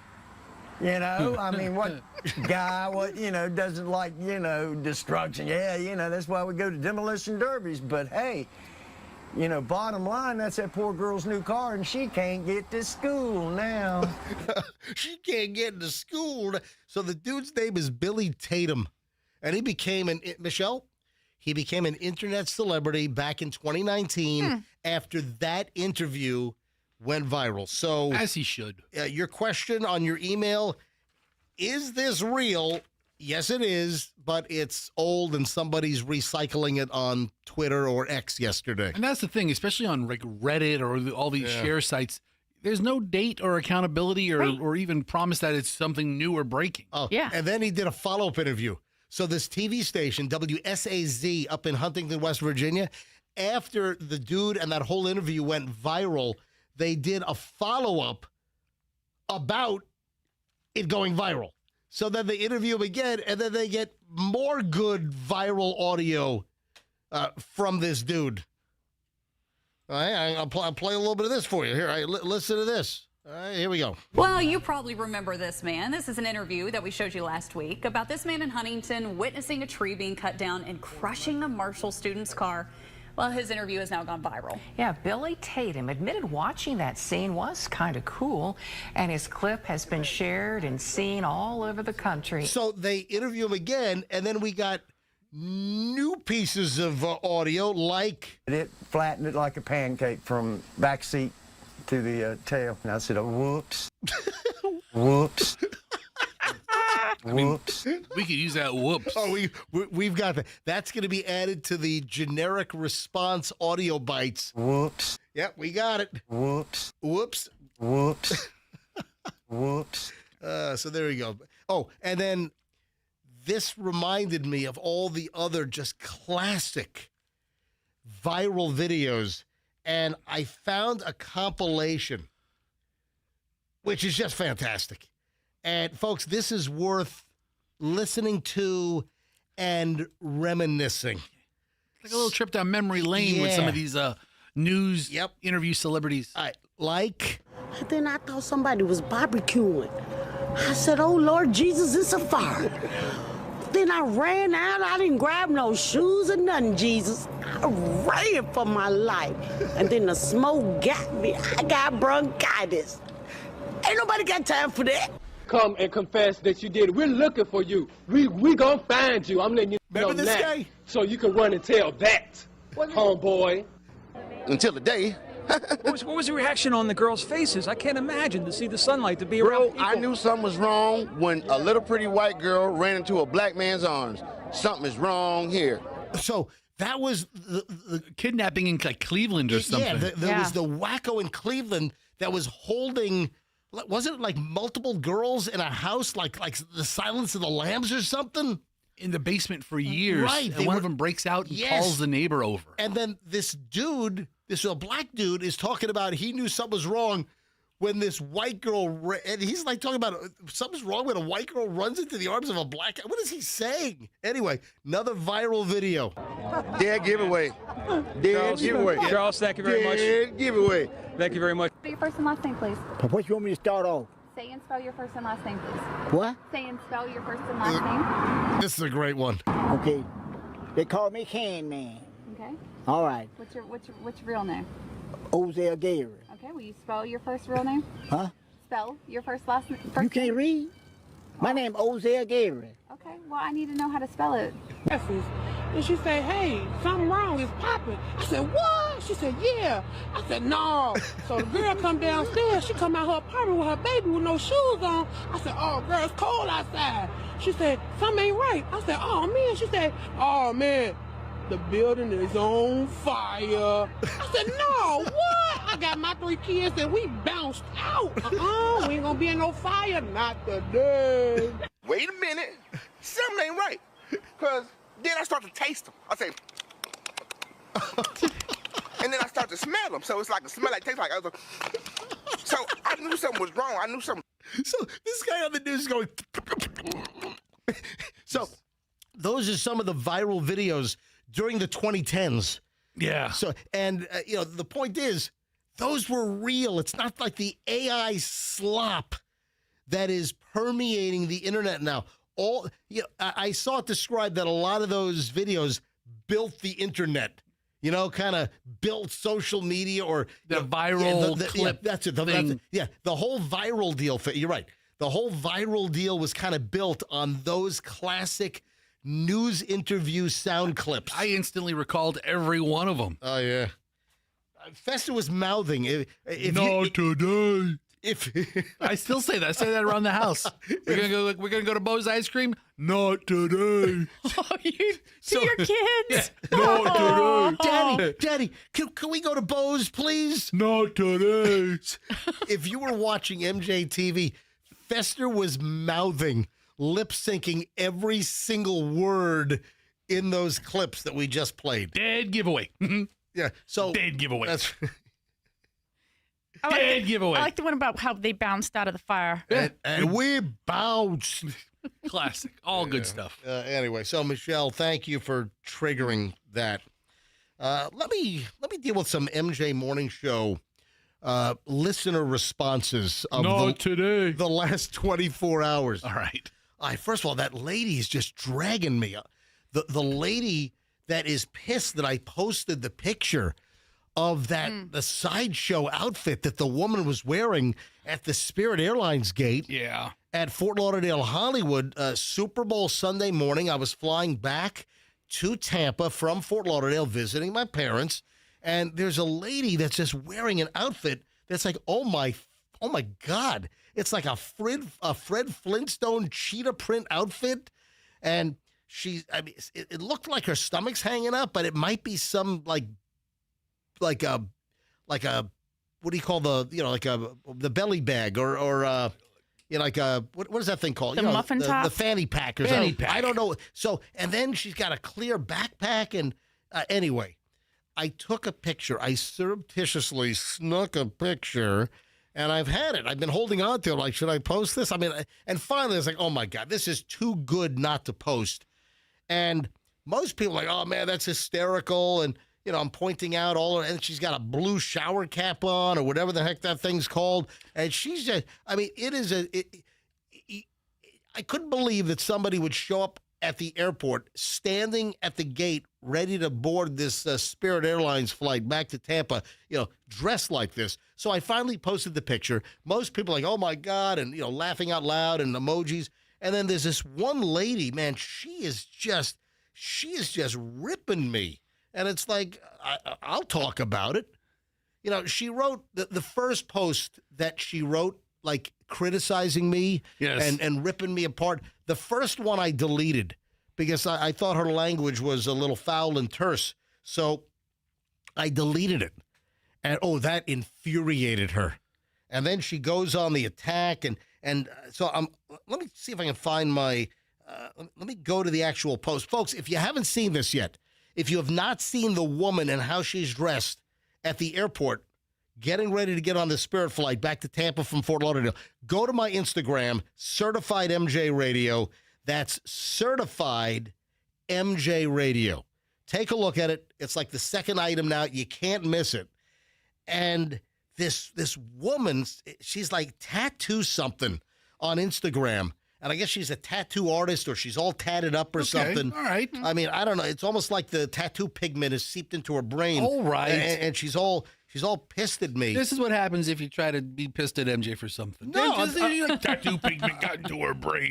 Listen, people have opinions. I'm just pointing it out. But they don't have to be right. Well, she's just like attacking me. What is she saying? I'm scrolling to try to What find. is she saying? How's she attacking you? Tell me what constitutes an attack against MJ. She's like she's using her keyboard to say mean words to me. She's attacking. All right, here we go.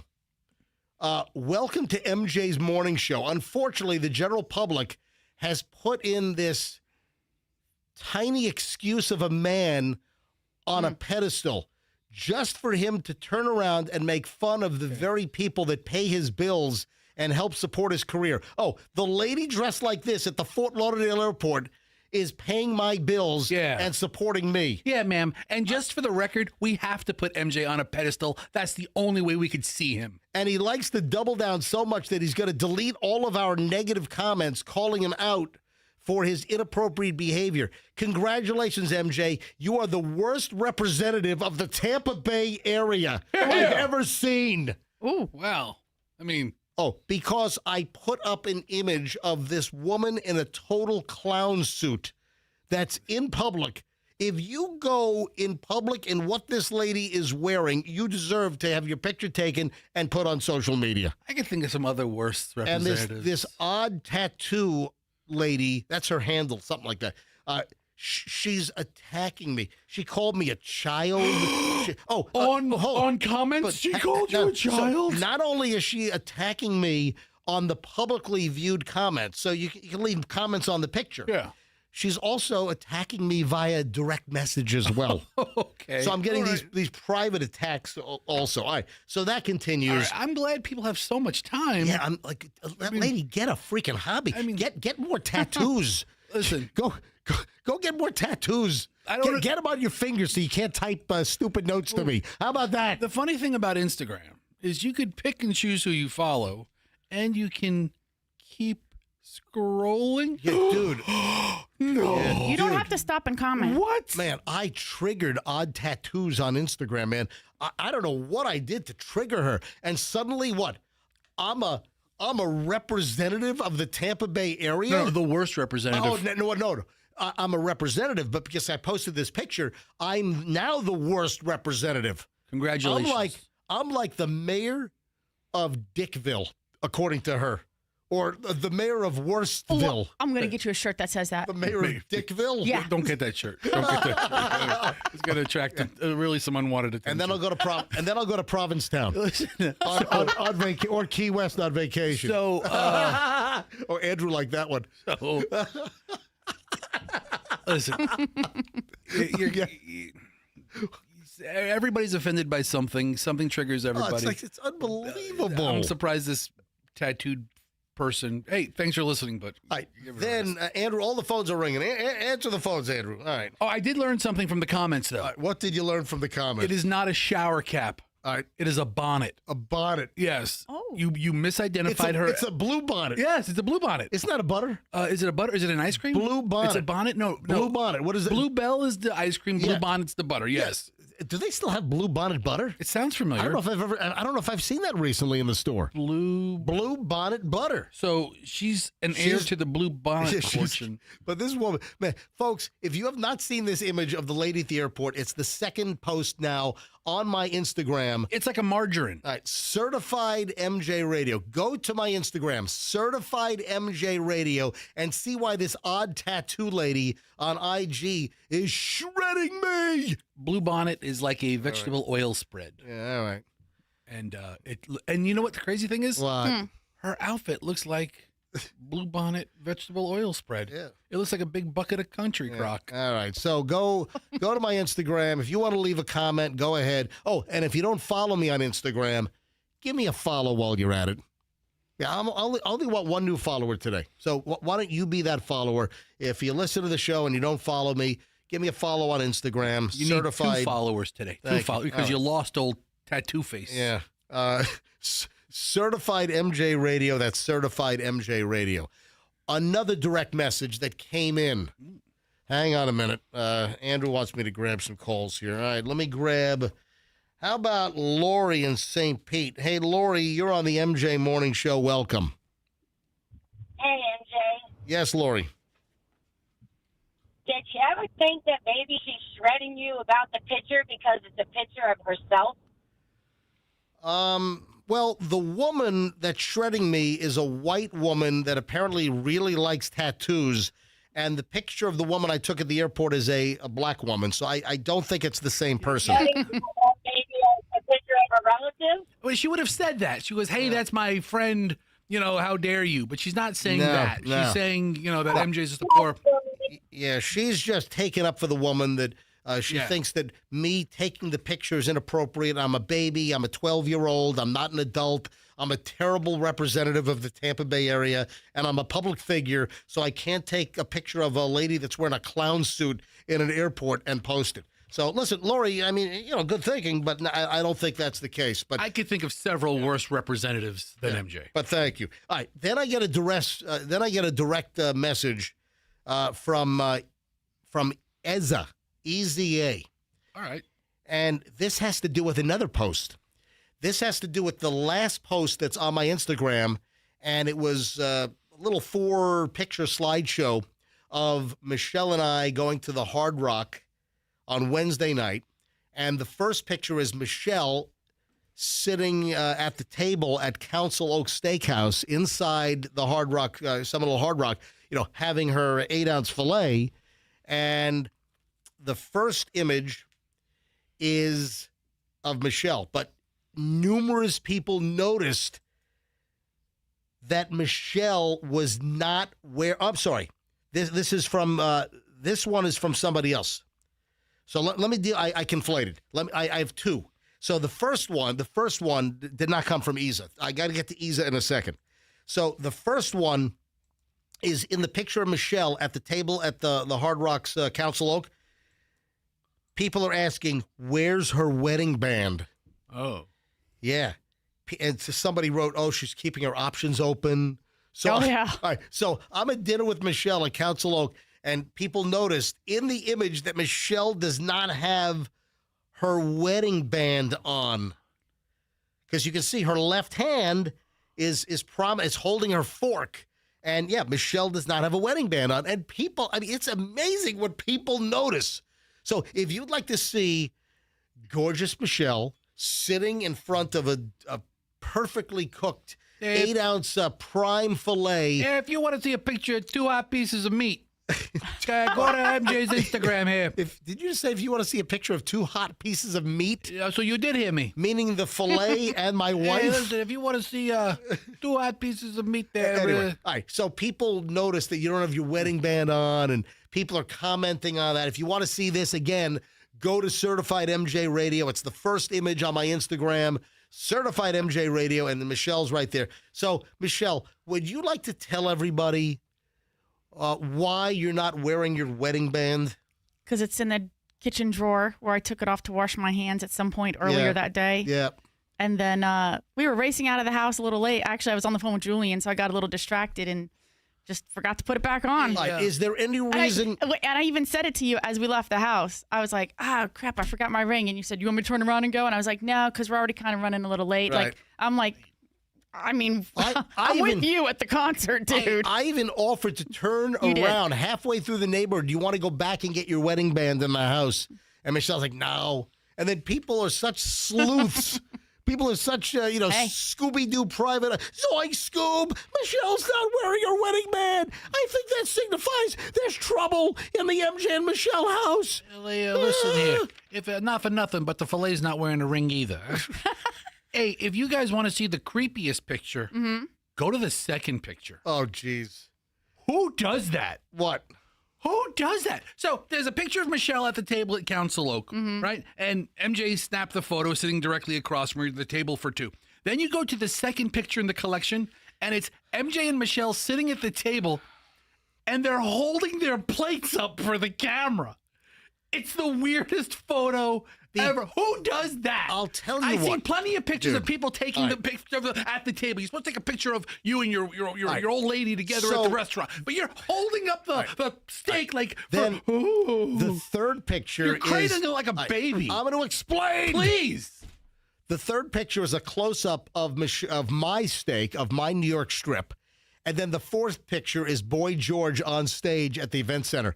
And then I even tagged Boy George, or I included his @ So if Boy George saw this post, he'd be like, all right, the woman, this goofy guy with the woman, a close-up of the steak, and I'm the fourth picture.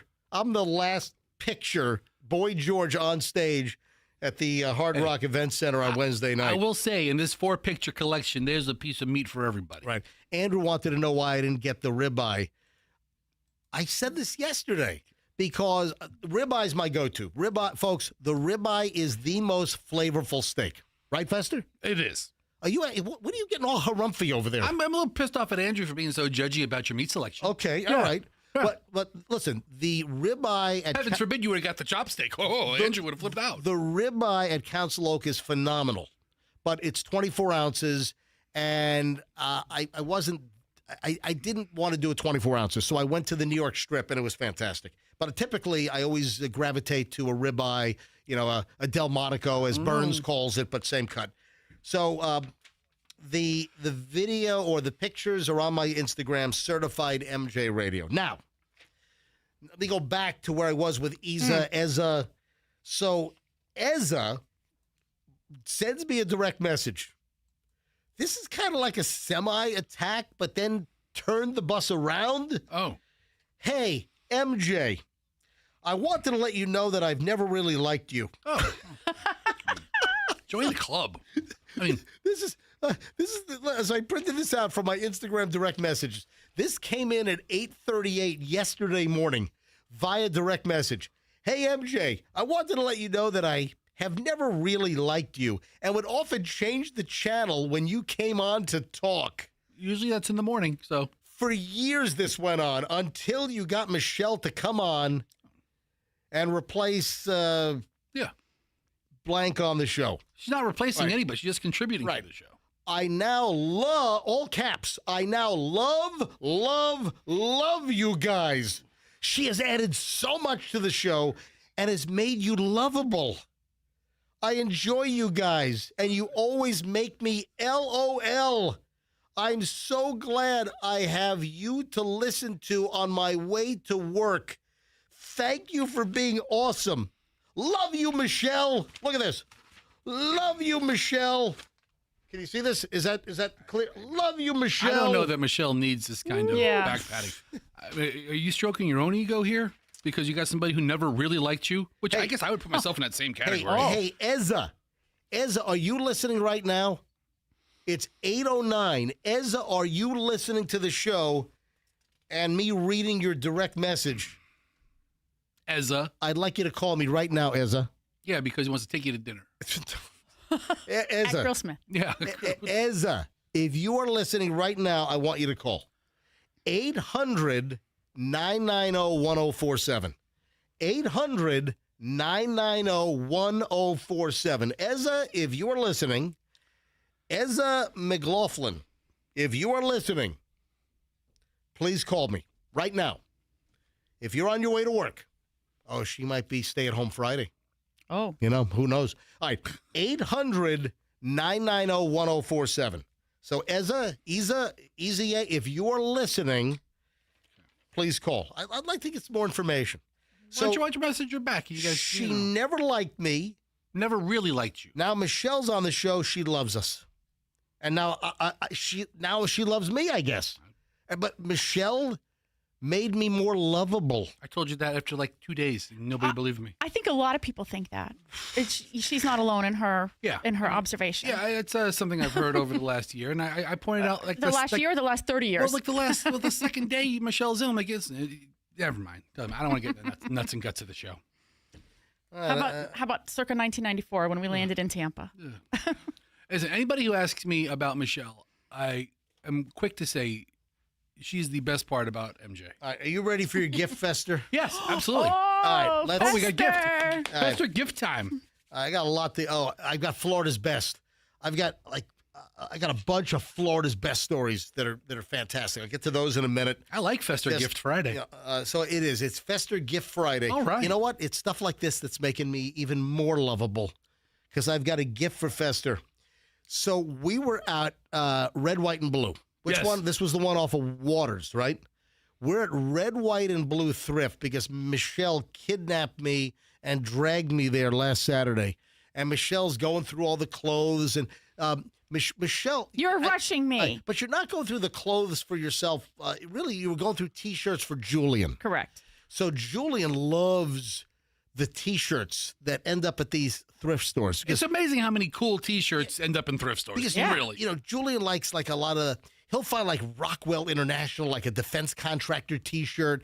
We got him a Northrop Grumman T-shirt last. He just likes that kind of stuff. Didn't you buy him a jacket with somebody else's name on it? Yeah. And he's walking around New York and people are calling him like Chet or he used it. What was it? Bill or what was the name on it? Dave. Dave. Yeah, So- Dave. And you know what? Right after he went home, that was when they had the big snowstorm, and that jacket came in so he was like, "Oh my gosh, this is the best thing." Order for Dave. They found. Listen to this, folks. They found Julie and Michelle found like a brand new, expensive, heavy winter jacket with a logo for like Alaska Missile Launch Company or something. What, right? Mm-hmm. And then the guy's name Dave was embroidered on the jacket, and it's got patches, and it was a really nice jacket. Yeah, Okay, so we get a lot of cool stuff in thrift stores. All right. So Fester, Michelle's rummaging. Hang on. Is it up?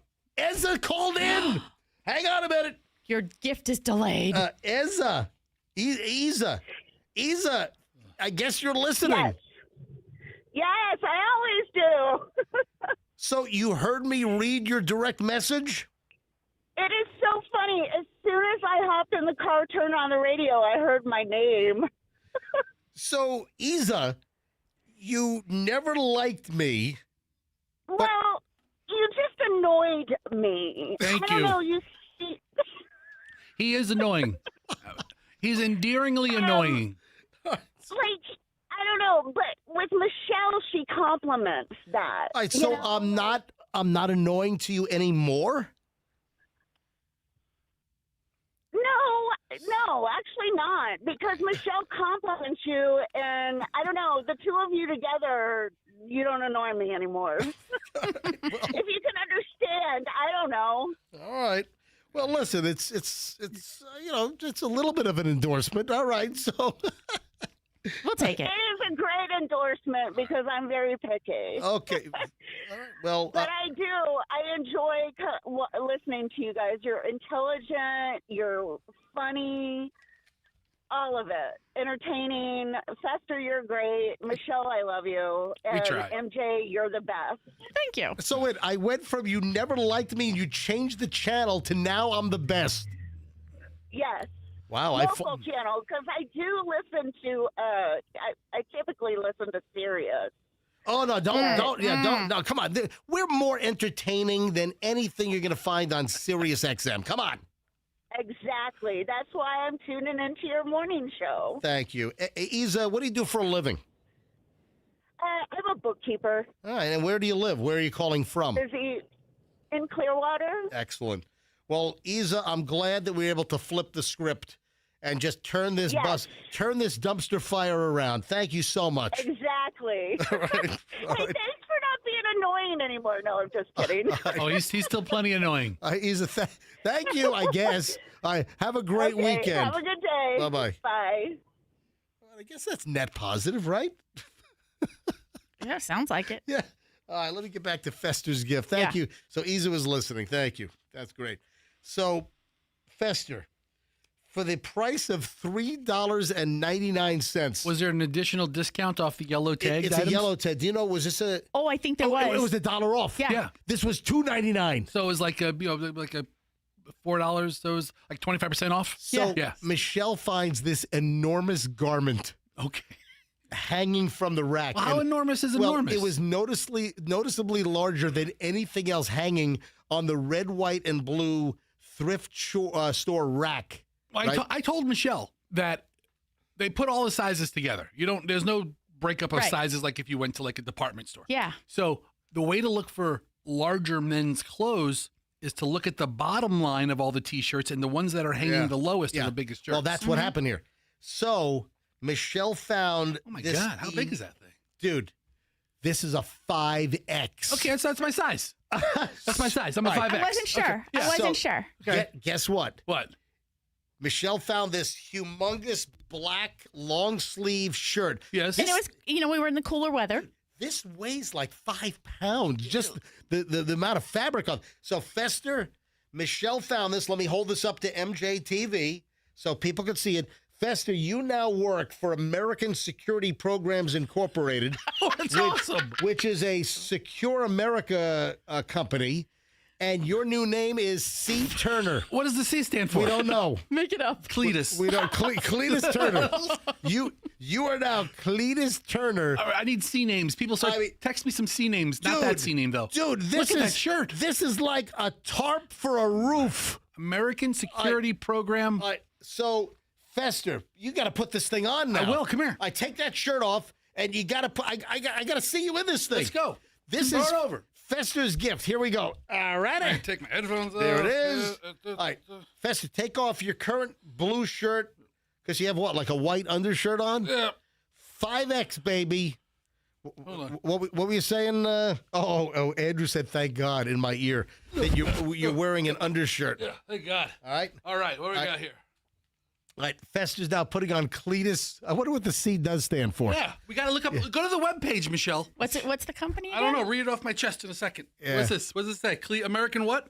It's hang on, American Security something or other. What does it say? American Security. Hang on, I can't see it.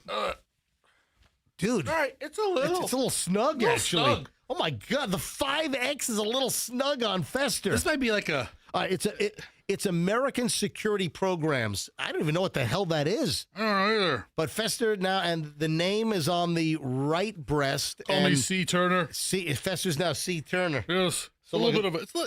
This isn't a true 5X shirt, but look at this lovely gift. Thank you very much. Identify me as Mr. Turner from now on. All right, now we have to move on to Florida's finest, ladies and gentlemen. Just a confluence of kind of localish stories that I want to get to. First of all, we have another super speeder. This is insane. Clearwater, US 19, super speeder busted by Clearwater police doing 129 miles an hour on US 19 in Clearwater. The dude is doing $129, 129 miles an hour. So not only did he have the over 100, which is an automatic super speeder, he also has going 50 miles an hour over the speed limit as well. An 18-year-old Clearwater man arrested earlier this week. Cops said he was doing nearly 130 miles an hour, according to Ion Tampa Bay on Highway 19. According to the arrest affidavit filed by the Clearwater Police Department, Christopher Leonel Garcia Caminos, 18 years of age, was charged with dangerous excessive speeding, a second-degree misdemeanor under Florida statutes. The arrest occurred approximately 3:01 a.m. on February 17th on southbound US 19 near the intersection of Sunset Point Road and State Road 590. An officer conducting speed enforcement in the southbound lanes observed the vehicle traveling in the middle lane and visually estimated the speed at 120 to 130 in a 55. The officer reported his radar displayed a reading of 129 miles an hour. Wait a minute. That's fast. It gets better. Post Miranda. So he was read his Miranda rights from the famous Supreme Court Miranda case. You have the right to remain silent. Anything you say can and will be used against you in a court of law. You have a right to an attorney. If you can't afford an attorney, one will be appointed for you. So post Miranda rights, Garcia Caminos told the officer he only had a few minutes left on his work break and was driving fast because a McDonald's took too long to prepare his food and wanted to return to work on time. He stated he believes he was traveling about 100 miles an hour. He was arrested on the spot. Guess what? He was late to work. Yeah, he was that day. He did not make it back. So he went out on a break at 3:01 in the morning. I want to know what this guy does for a living. That he went out for a break at 3 in the morning to go to McDonald's. If you work like the overnight stock shift, yeah. I mean, you get breaks. Right. Just because you work, 11 to 7 in the morning, 11 p.m. to 7, you still get your lunch break. You still get your 15-minute breaks. He ran out for a McDonald's trip. It's probably the only place open at that time. I'm getting more reports that the signal quality of 104.7 FM Q105 is awful again today. Again, it's not our transmitter. It's just atmospherics. We're having temperature and thermal inversions, and a lot of times in January and February, the thermal ducting, because of atmospheric conditions, can wreak havoc on our signal. So I felt my phone vibrate, and a new email came in from Jay. Hi, MJ. Hope's all well. Quality on 104.7 is terrible today. I drive on I-40 each morning from 75 to Lakeland. I usually listen to on MJ TV and had to do that while driving because radio quality is awful today. Not sure. All right. All right. So we're getting complaints. Yeah. But I wanted to throw my radio out the window today. Best Jay. Yeah. Again, usually they're attached to the car. Yeah. So. Well, listen, it happens sometimes in January and February, mostly, and it's not just us. It's other radio stations. It's all the FM stations. Not the religious ones. They go straight through. I'd like to track this guy down. Go ahead and find 18-year-old Christopher Leonel Garcia Caminos. I want to know what job he has at 3 o'clock in the morning. All right, next, Florida's best. Another local item. That was Clearwater. How about this one? Woman, 32, charged with felony pickle assault.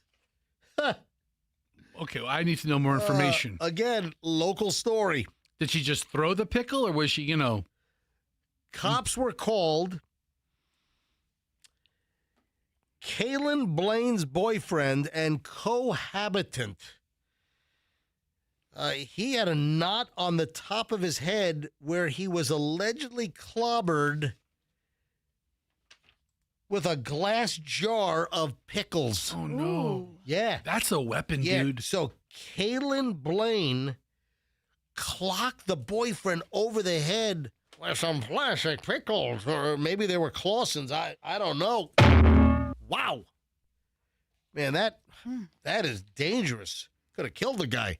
According to police, Blaine, who's 32, and the boyfriend or the cohabitant, 34-year-old victim, argued earlier this week about the cleanliness of their Clearwater apartment. Blaine and the man have dated for 6 years, and they have a 2-year-old together. I mean, throwing pickles isn't going to help clean the place up. After being accused of making a mess, Blaine reportedly got agitated, grabbed the glass jar of pickles from which she had been eating at around 10 a.m. Blaine then allegedly struck the victim in the head with a jar of pickles. Wow. 10 a.m. eating pickles at 10. I have so many questions. Yeah, well, I'm not one to, really day part, like when you can eat certain foods. But pickles generally are in a morning. Yeah, They're not a breakfast food? When you think of 10 a.m., you don't think of, noshing or snacking on pickles. I mean, maybe I'll have a pickle with a burger for lunch or something, but... So the resulting, apparently the residue from all the pickle splatter and the juice was like all over the place. Absolutely. So the jar broke on his head. It sounds like it. So Clearwater police noticed that there was pickle juice splatter all over the apartment.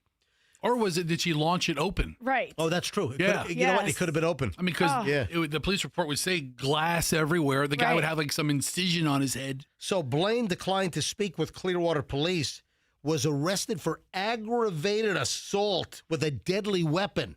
The pickle jar considered a deadly weapon. That could kill you. A felony. So she's been hit with a felony, booked into the Pinellas County Jail. The pickle jar was not seized by police. I would think you'd want to enter the pickle jar into evidence, but, Put it in an evidence bag? Yeah. Bag it. Yep. Bag it, tag it. They obviously took photos, right? There's photos of the crime scene. Listen, I'm going to trust the Clearwater police, did what they needed to do at the scene. Maybe the police took the evidence. So Blaine was... Maybe the police enjoyed the evidence for lunch. On a sandwich. Yeah, maybe a couple of spears. A couple of pickle spears on the side with like a corned beef sandwich or something. All right, so Blaine was taken away, charged with a felony. Mm-hmm. She was released from custody later that night on her own recognizance. A judge ordered to have no contact with the victim. Blaine, the woman... who was in the company of law enforcement, will be allowed one-time visit to the home to retrieve her personal belongings, which is pretty standard. Mm-hmm. So I don't know if she's gone back in, but I guess he gets to stay. She's got to leave. The question is, what's the deal with the 2-year-old? Is she taking the kid, or does the father have the kid? Daddy, where's Mommy? Well, you know who's watching the kid? Yeah, who's that? The Stork from the Vlasic commercial. Oh, yeah, sure. Remember him? Yeah. Dude, if I were Clearwater police, I'd have taken that jar down to the Italian pork store. You ever hear Felice Italian pork? It's like on US 19. It's like one of the best Italian shops in town. Is that like Satriel's in the Sopranos? It's an Italian deli. It's one of the best Italian delis in town. Well, you've got in Clearwater. Mazzoro's That's too. in St. Pete. Okay, all right. Yeah, I don't, Clearwater police going to St. Pete police area. Okay, I don't know right, if there's beef or anything. Oh, okay. There's probably beef at the pork shop here. Okay. But they went to Felice's Italian pork, ordered up a couple of gabagool sandwiches. Oh, do they have the gabagool? And the guy's like, "You want the pickle?" And the guy's like, "Nope." Officer's like, "We have our own jar. It's evidence. We're gonna eat it." Are you ready for this one? I gotta say, this shirt's itchy. Is it really? Yeah, I think C. Turner might have had like the heebie-jeebies or something. He might have had, you know what? I think maybe he had body lice. I could smell his cologne too. No. Oh, and guess where this company's located? Oh, where is the company located? Virginia. It is? It's like in Lorton. American Security Programs is in Lorton, Virginia. And you know what they do? What? They provide security for government buildings. Oh, really? Mm-hmm. I think they got bought out. Oh, you know what? Yes. What if C. Turner, since that's a 5X, what if C. Turner had a heart attack? Oh, yeah. stop. And his relatives, his wife or whoever, cleaned out his stuff and donated it to like the thrift stores. Take it off, Fester. Yeah. You know what? You could be wearing a dead man's 5Xer. Take it off. It's itch. Oh! What are you doing? Fester, what are you doing? Dude, we bought this for you. There we go. Good. Take that. Did you get this on MJTV? He just ripped it open like the Hulkster. Oh yeah, brother. Oh brother. I need scissors now. I can't get it all the way. I got a razor blade. I ripped it most of the way. We got scissors over here. Keep your razor blade. Thanks, Meech. Hold on, Michelle, you have scissors? There's 2 pairs in here. All right, why do we have scissors in here? I don't know. All right, so now it's like a... Now it's like a jacket. Yeah, it is. It's actually kind of nice. You should have just made it a quarter zip or something. All right, so now it's a full zip. All right, so Florida's finest continues. Just a whole bunch of like these Florida idiot stories I guess it's like Florida exclusive morons in the news here. So listen to this one. Handcuffed woman. This is over on the other side of the state in Brevard County. After chucking a cinder block through somebody's car. This is not far from, let's see, Brevard, not far from Volusia, where the guy was going all hammer time on the wrong car in the Publix parking lot. Yeah, beating up his ex-girlfriend's Honda, so he thought it was just some Publix employee. Listen to this one. After chucking a cinder block through someone's car, a handcuffed Palm Bay woman was caught eating cocaine that was concealed in her pants. Ew. Eating the coke, eating the evidence. Oh. She's doing it wrong, right? Yeah, the sheriff in Brevard, Wayne Ivey, said the woman identified as Diamond Osborne. That's a real name. Good for her. D-Y-M-O-N-D, Diamond Osborne, 24, was arrested for throwing a cinder block through the back window of somebody's car. Now, why she did it is still a mystery, but she got a courtesy ride from the police, according to Sheriff Ivey, where she got to meet the amazing staff who assisted in booking her a special reservation into the county jail. But while Osborne was being booked, she told corrections staff that she actually had a bag of cocaine hidden in her jail purse. Oh, no. Do you know what the jail purse is, Michelle? I think I can guess. Yeah, that's the jail purse. The cooter cat. What'd you say? The cooter cat. Yeah. They check the J purse. They make sure the J purse is empty before they let you in. Yeah. So they didn't check hers? The jail purse. Yeah. Because she was caught eating it. I think they were getting ready to do it. Oh. And then she admitted that she had cocaine on her person in her jail purse, which was her, her hoo-ha. Don't they ask you? Yeah. Well, when you're arrested, do you have anything in your pockets or on your person, which is code word for in your jail purse? Well, the deal is that if you have contraband, if you have an illegal item, and you don't disclose it and have the police officers get it, then if you bring the item into the jail, there is an accelerated charge of trying to introduce contraband into a secure facility or a jail. It sounds like she disclosed it eventually to the officers. I mean, what happens? They're going to retrieve it on the scene? But wait a minute. It gets better. Diamond admitted that even though she was handcuffed behind her back while being transported, she was able to maneuver her hands enough to eat some additional cocaine that she had concealed inside her. Yeah. That's acrobatics. Mm-hmm. How did she do that? That's a trick I want to see. I'd pay money to see that trick. Oh, my God. Yeah. So she had about 6 grams of cocaine in her personal place, is what the sheriff said to describe this. Honestly, that's the kind of trick I want to see on like America's Got Talent. Oh, you know what? She walks out there, Simon and Howie are there clapping. Oh, yeah, they're like, bravo. I give her the golden ticket. Yeah, you're going on. If you're handcuffed and you could pull something out of there and eat it. That's America's Got Talent. Wow. No, you're right. Good point. Fantastic point. So, wow. As a result, she now faces charges of criminal mischief, introduction of a controlled substance into a detention facility, possession of a controlled substance, and tampering with evidence. So now she's just piled on additional charges on top of, vandalism and property damage and criminal mischief by throwing a cinder block through somebody's back window. Again, Florida's finest, ladies and gentlemen. You've just met Diamond. You just met Diamond Osborne of Brevard County. And then this is somewhat Florida because do you remember the Kentucky lottery winner that got busted? Fight Master? At the trade. That was the girlfriend. The girlfriend was Yes. Fight Master. Yeah, I remember them. Remember, this was at the trade wins. He's in jail still, right? Yeah. Should be. So, wait a second. No, there's more. I guess he was out. Anyway, here's the deal. A dude from Kentucky who had spent like years in and out of jail. A genuinely bad dude. A bad dude. Not a good guy. So this guy gets out of prison in Kentucky and won the freaking Powerball jackpot to the tune of $167 million.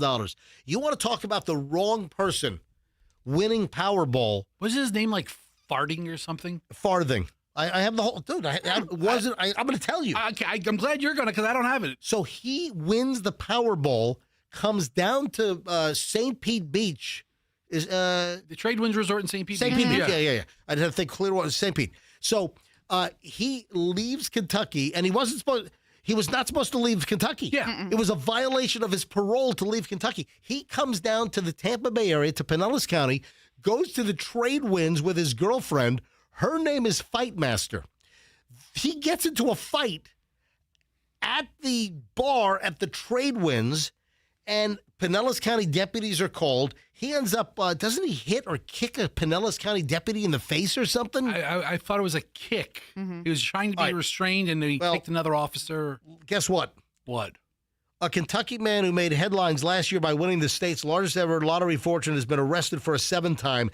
James Farthing, 51, won a staggering $167 million Powerball jackpot in April of 2025, putting a life of crime behind him as he became one of the richest Kentucky residents overnight. Just days after his win, he was arrested for allegedly assaulting a police officer in Florida, right here in St. Pete. The arrest resulted in a parole violation conviction. He went back to jail in Kentucky for 2 months.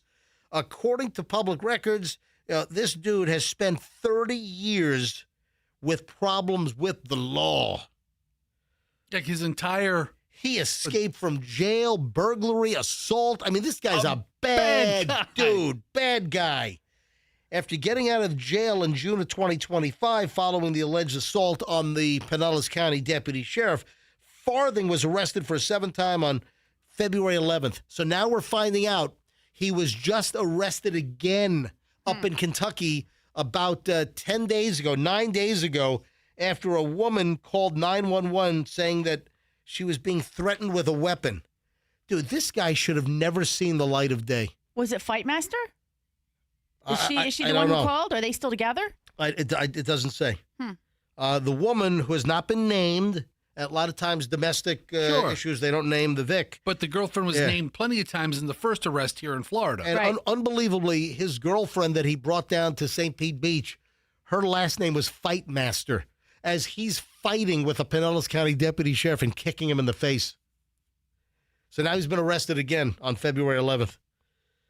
According to the criminal complaint, first reported by WKYT, Farthing picked up the woman for a prearranged meetup, and she told officers she felt pressured by Farthing to take a gummy. All right. She what? Like a THC gummy or something? That's the DV charge? It doesn't sound like Fight Master, first of all. It could be Fight Master. No, they had a prearranged connection. I think it's probably someone he found like on the internet, because that girl's probably like, you know what, this is now a problem for me. So, and because Fight Master wouldn't feel pressure to take a gummy, she would probably either do it or she'd be like pounding him and like, no, I'm not doing Just because her name is Fight Master doesn't mean she is like a black belt. She might be. This guy was a drug dealer. He was a drug dealer. I mean, this guy had a rap sheet that was unbelievable. Well, remember, they took it down off of the Kentucky Department of Corrections website because so many people were visiting it. Yeah. And he apparently tried to get somebody to introduce contraband. He tried to have someone smuggle marijuana to him inside a jail. Then won the huge jackpot with his mother. They split it. I mean, what a mess. And now the guy is... He's out. He goes back to court like in April or something. And then last May, he was charged because he punched another guest at the bar at the Trade Winds in the face, and then cops were called, and then he attacks and kicks a Pinellas County deputy. The story I heard was he couldn't keep his mouth shut that he was the winner. So he was kind of drunk and he was talking, and then somebody got into his face trying to work him over a little bit, and he was the fight victim at first, and then he came back at the guy, then the cops get called, then he kicks the cop. Now he's in a world of trouble. Right. Then I thought somebody was barbecuing. I said, oh, Lord Jesus, it's a fire. I hit the wrong button, but it's funny anyway. Yeah, it's always fun. So I need to play this. Michelle, you haven't heard this yet. This is Chloe. Did you see what Chloe sent us like at 1 in the morning? First of all, why is she's a law school student. Why is she out at 1 a.m.? Why is she shooting videos and sending us videos at 1 a.m.? And you're not going to believe the content of the video. Okay. You haven't seen this, have you? Are you going to ask me why she's up at 1 a.m.? And I'm going to tell you because she's a law student. All right, whatever. Yeah. But she was doing non-law student stuff. Brain break. Chloe shoots a video for some nutritional gummy candy. What? She's doing an endorsement for some... Is she like trying to become like a micro influencer? I don't know what she's doing, but she texts me this video. Let's talk about Groons. I've been seeing these everywhere. They are Groons' new Superfoods Greens gummies. I won't lie, I was a bit skeptical at first, but once I started eating them, my husband started eating them. And then my kids started eating them. It truly is fun for the whole family. My little habit is I will pack one in my bag every single day, and it really has become my afternoon sweet treat, and it just gets me over the little hump. It supports gut health, energy, immunity, recovery, beauty, and cognition. It's not just a multivitamin or a prebiotic, it's all of that and more. And it really is great at filling in the gaps when I can't get a whole salad or a cup of vegetables. So get your Groons today. What the hell? Okay, that's a product that does show up in my Instagram all the time without almost those exact. She must have just taken the script and done it. She's mocking it. What the hell? Groons? So I forget how to spell it. She's holding up this green bag. Yes. And what are they, like nutritional? What is the freaking product? It's GRUNS gummies. I think I just saw these like in the supermarket. I think I saw them at Publix or something. And supposedly they're not cheap. No, but they're good for people who are taking the Wegovy or the whatever because it helps them sort of move their stuff. Michelle, I'm looking. Fester has like the Groons from. Yeah. It's like $40 a bag. Yeah, they're not cheap. What gummies, the hell? But it's like I think it's like a multivitamin that does all kinds of probiotic stuff inside of you. And like Michelle was saying, people who are on these weight loss injections may not get all the minerals they need or may not get all the probiotics they need. Michelle, did you know that Chloe was eating Groons gummies? No. Does she eat them? Well, she's holding the bag in her apartment up in Connecticut at law school. She might be trying something new.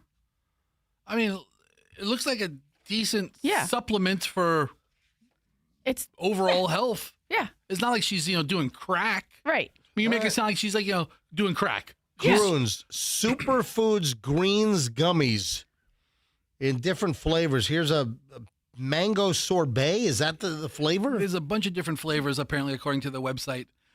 And they look like green, and they're all supposed to be. Oh, it's like the greenies we give the dogs. Yeah. No, that's for cleaning tartar off your dog's teeth. Okay, this is just a daily supplement. All right, speaking of food, let's give this a test. If you're a Burger King customer, I got to be honest, I cannot tell you the last time I was at Burger King. I know this might be aggravating to Marilyn. Marilyn is a super MJ Morning Show listener and a Burger King general manager. Yes. But I cannot tell you the last time that I've been to Burger. I don't dislike Burger King. Let's go to Marilyn's store this week. She'd be so happy to see you. Hold the pickle, hold the lettuce, special orders, don't upset us. Have it your way. You ruled, Yeah. So I have not been to Burger King in a long time, but apparently the CEO, the head of Burger King, wants you to complain directly to him if you've got a problem. And claims he's going to read or interact with every one of them. Burger King is taking customer feedback to, I guess, a whole new level. Let's call him. And they're giving out the company president's phone number so you can contact him directly. Most companies ask for feedback through surveys or emails or, a lot of places, they don't even want you to have their email. They use the contact form, Right. Yeah.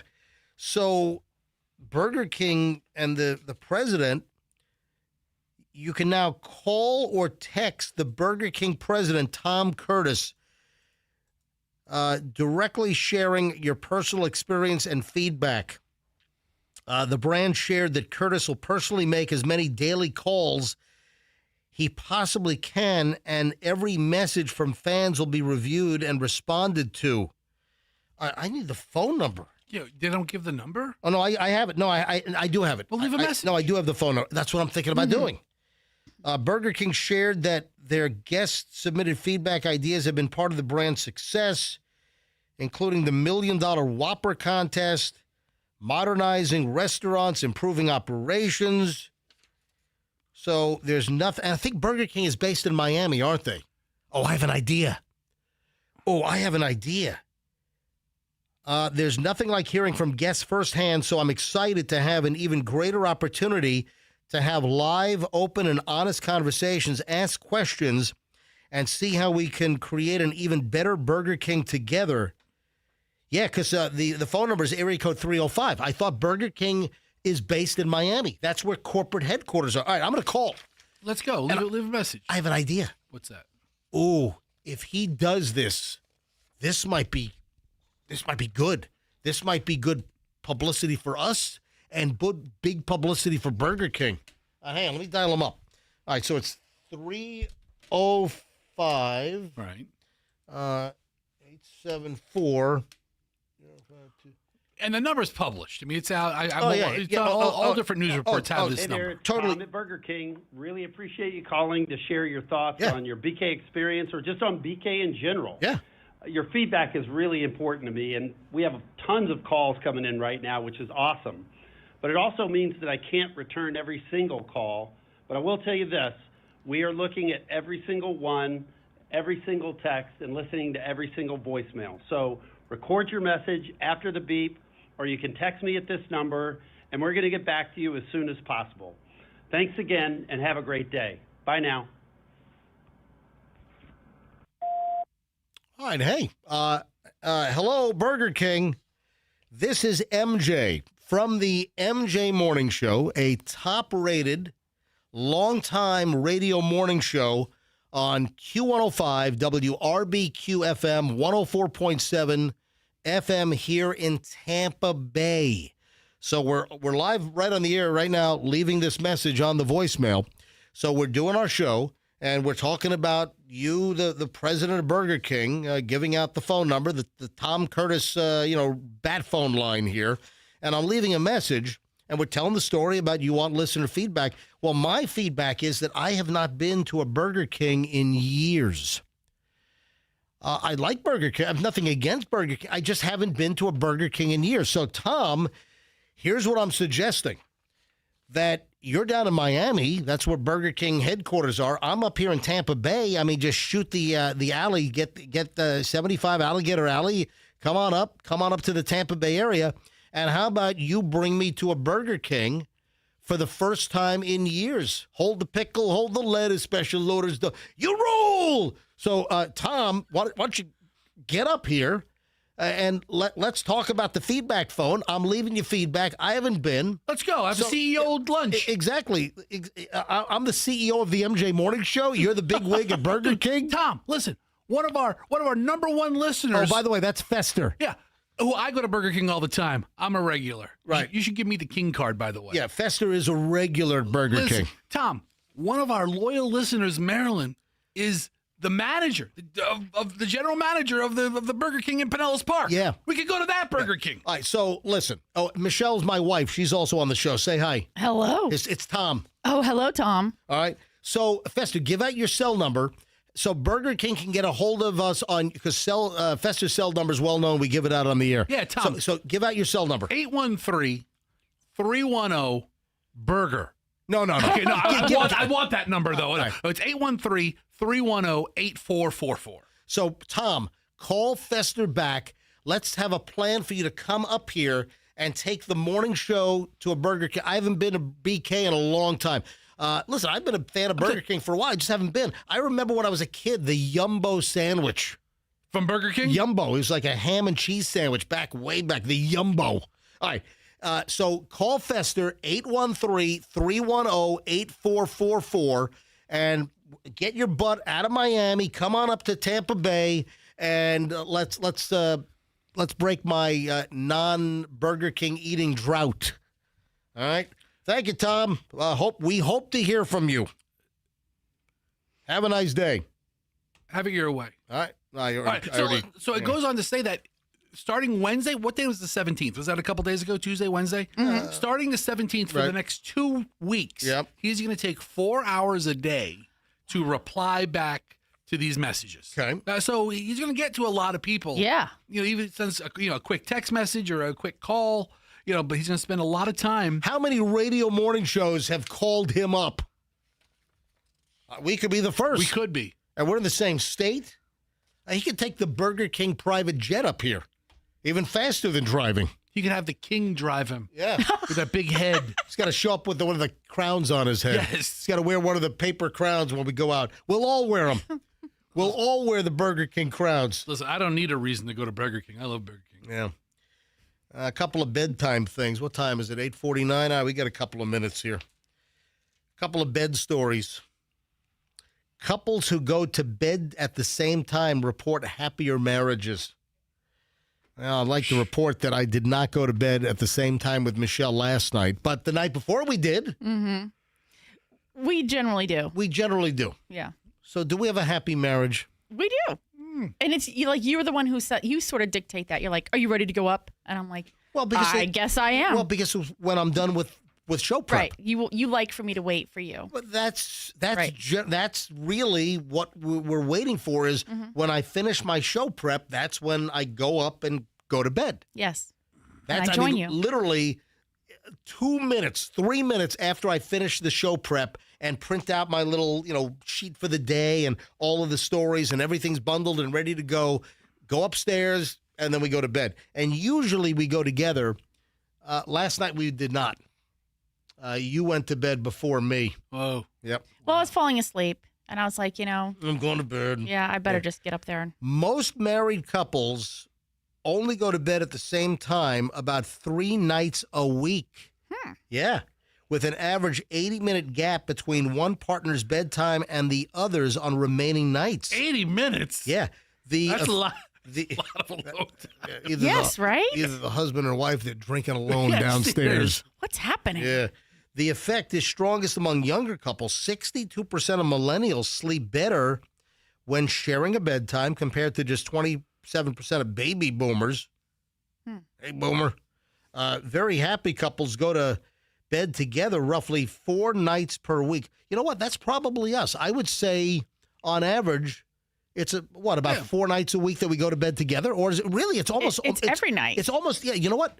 It's almost every night. Yeah. There's an occasional night. Like last night when I was just like, I'm just really tired. Yeah. And 4:50 comes very early. And what happens is you fall asleep on the couch. And so you take a nap and you're like, I'm just going to close my eyes for 20 minutes. And I'm like, it's never 20 minutes. Yeah. It's like 40 minutes. Then it's an hour. And I'm just sitting there waiting for you. Maybe I'll watch something. Maybe I'll read something. But then by the time you wake up at like midnight, I'm like, I've been awake all this time. He takes a nap at 11 p.m.? Sometimes, yeah, anywhere between like 9:30 and 10:30, he'll fall asleep, Yeah. and it could be like an hour or two. It's weird. Yeah, you are weird. No, listen, when I get really tired, I still have more work to do. Then I'm like, listen, I gotta close my eyes for a minute, and sometimes it turns into an hour or two. And listen, sometimes I'll wake up at 1 a.m. and I need to finish the prep, and I'll work till 3, and then I'll close my eyes for another hour and 45 minutes or so. So I know it's probably not the most productive, best sleep, but it seems to work. I'm not tired. I'm not even remotely tired on those days. So Michelle, we need to try to just close the gap and maybe try to. No, I think we're pretty successful at it. right. I'm not worried Yeah. about it. Yeah. And then the other bed story is how long before bed you should stop eating before you go to bed for better heart health. Dude, yeah, like 3 minutes before you go to bed is when I stop eating. 3 minutes? Yeah. Dude, you got very quiet on that. I don't know if people heard what you said. How did it get quiet? I don't know. You just sounded like it got quiet. Yeah, my stop eating time before bed. It got quiet in my headphones. Okay. Do you have a bedtime snack? Like something that you like to eat? Like you're like, oh, I need a little something. And so you have like a go-to thing that you eat before you go to bed? Yeah. What? Cereal. Really? I'm a late night cereal guy. Yes? Yeah. What's your favorite cereal? Okay, first of all, okay. That's not a simple question. My favorite adult cereal is Chex. My favorite kid's cereal is Captain Crunch. Although last night's cereal was I got to take a break. Lucky Charms. All right. That's a healthy cereal to eat before you go to bed. They're magically delicious, dude. How long before bed you should stop eating for better heart health? So hey, I'll get into that when we get back. I'm looking for the big planetary event that's coming up. We'll give you details on that. Oh, you can clearly see Uranus. Yeah. Well, Hulk Hogan's daughter's feet in the news. I'm into it. Brooke Hogan. Yeah, we got a lot of stuff. So hold on a minute. When we get back, we start the 9 o'clock hour, and I'm telling you, we have the Grillsmith. You know what? We're going to do that next. We're going to give away a $100 Grillsmith gift card when we get back in minutes. I'd like a $100 gift card to Grillsmith next on the MJ Morning Show on Q105, 104.7 FM. This weekend, great weekend to go check out Veterans Ford. Veterans Ford, the official Ford dealer of the MJ Morning Show. And this is the month. I'm telling you right now, if you're looking for a great deal on a Ford, you get your butt to Veterans Ford today, Saturday, Sunday, because the massive truck month event is on. We're talking Super Duties, F-150s, Rangers, Mavericks, cash, finance, lease, whatever you want to do, they got you covered. Right now, you can get 0% interest for 60 months, 0 down, 0 payments for 90 days on 2025 F-150s. Fester just grabbed one of these deals. Fester has a brand new F-150, a 2025. He's got 0% financing for 5 years, 60 months. Fester loves his brand new truck from Veterans Ford. Rates as low as 0%, rebates up to $9,000, no payments till May. Hello, folks. Go to Veterans Ford. Tell them you want the MJ deal. Get the best deal around. When you tell Veterans Ford you want the MJ deal, no other Ford dealer in town will beat a Veterans Ford price. Veterans Ford, Line Ball on the Veterans Expressway, and tell them that MJ sent you. Plan B Air Conditioning has closed their doors forever, but they've reopened as Air Rescue. Now, Air Rescue is not new. Air Rescue has been around for like over 70 years. Yeah, I didn't misspeak. I didn't stutter. 70 plus years, Air Rescue. Same ownership. They just phased out the Plan B name. It's now Air Rescue. Any air conditioning and heating problems, you need a brand new unit, you call Air Rescue. It's airrescue.com. The phone number is 888, so 888, never wait. And, of course, on a cell, you got to make sure you got to leave off the last letter, because it'll mess you up. But it's 888, never wait, and leave the last letters off because you only need 7 digits plus the 888. But if you mention me, MJ, they'll give you 10% off. There is 0% financing on high SEER systems if you need a brand new system, like a Daikin. I have a brand new Daikin in my house that they installed because I had an old system that went out. One of my old zones went out, put in a Daikin. Good stuff. airrescue.com. Tell them MJ sent you. airrescue.com. WeatherTight Mike and WeatherTight Windows are standing by to answer your call because you need replacement windows, folks. I'm telling you, there are many of you right now. You need replacement windows and doors, and the company you want is WeatherTight Mike, WeatherTight Windows. Now, listen, you're bombarded with window companies that are advertising in the Tampa Bay area. Why WeatherTight Mike? I'm going to tell you right now. They do it all well. First of all, you're going to end up with PGT custom windows and doors, high quality, made right here in the Tampa Bay area, just south of us, North Venice, and they know how to build a window and door for the Florida climate. They know how to do it, and WeatherTight Mike knows how to install it. You could have a great window and door product, but if it's not installed correctly, you're up the creek. The one with Eugene Levy and, the late, great Catherine O'Hara. You're up, what's that show? Schitt's Creek. Yeah. All right. WeatherTight Mike, WeatherTightWindows.com. Don't forget the cookies. WeatherTightWindows.com. Tell them MJ sent you. Traffic's on. MJ Morning Show back in minutes. In Pinellas, an accident.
At the MJ Morning Show. Where's Fester? I said we're going to give away the Grillsmith deal the minute we get back.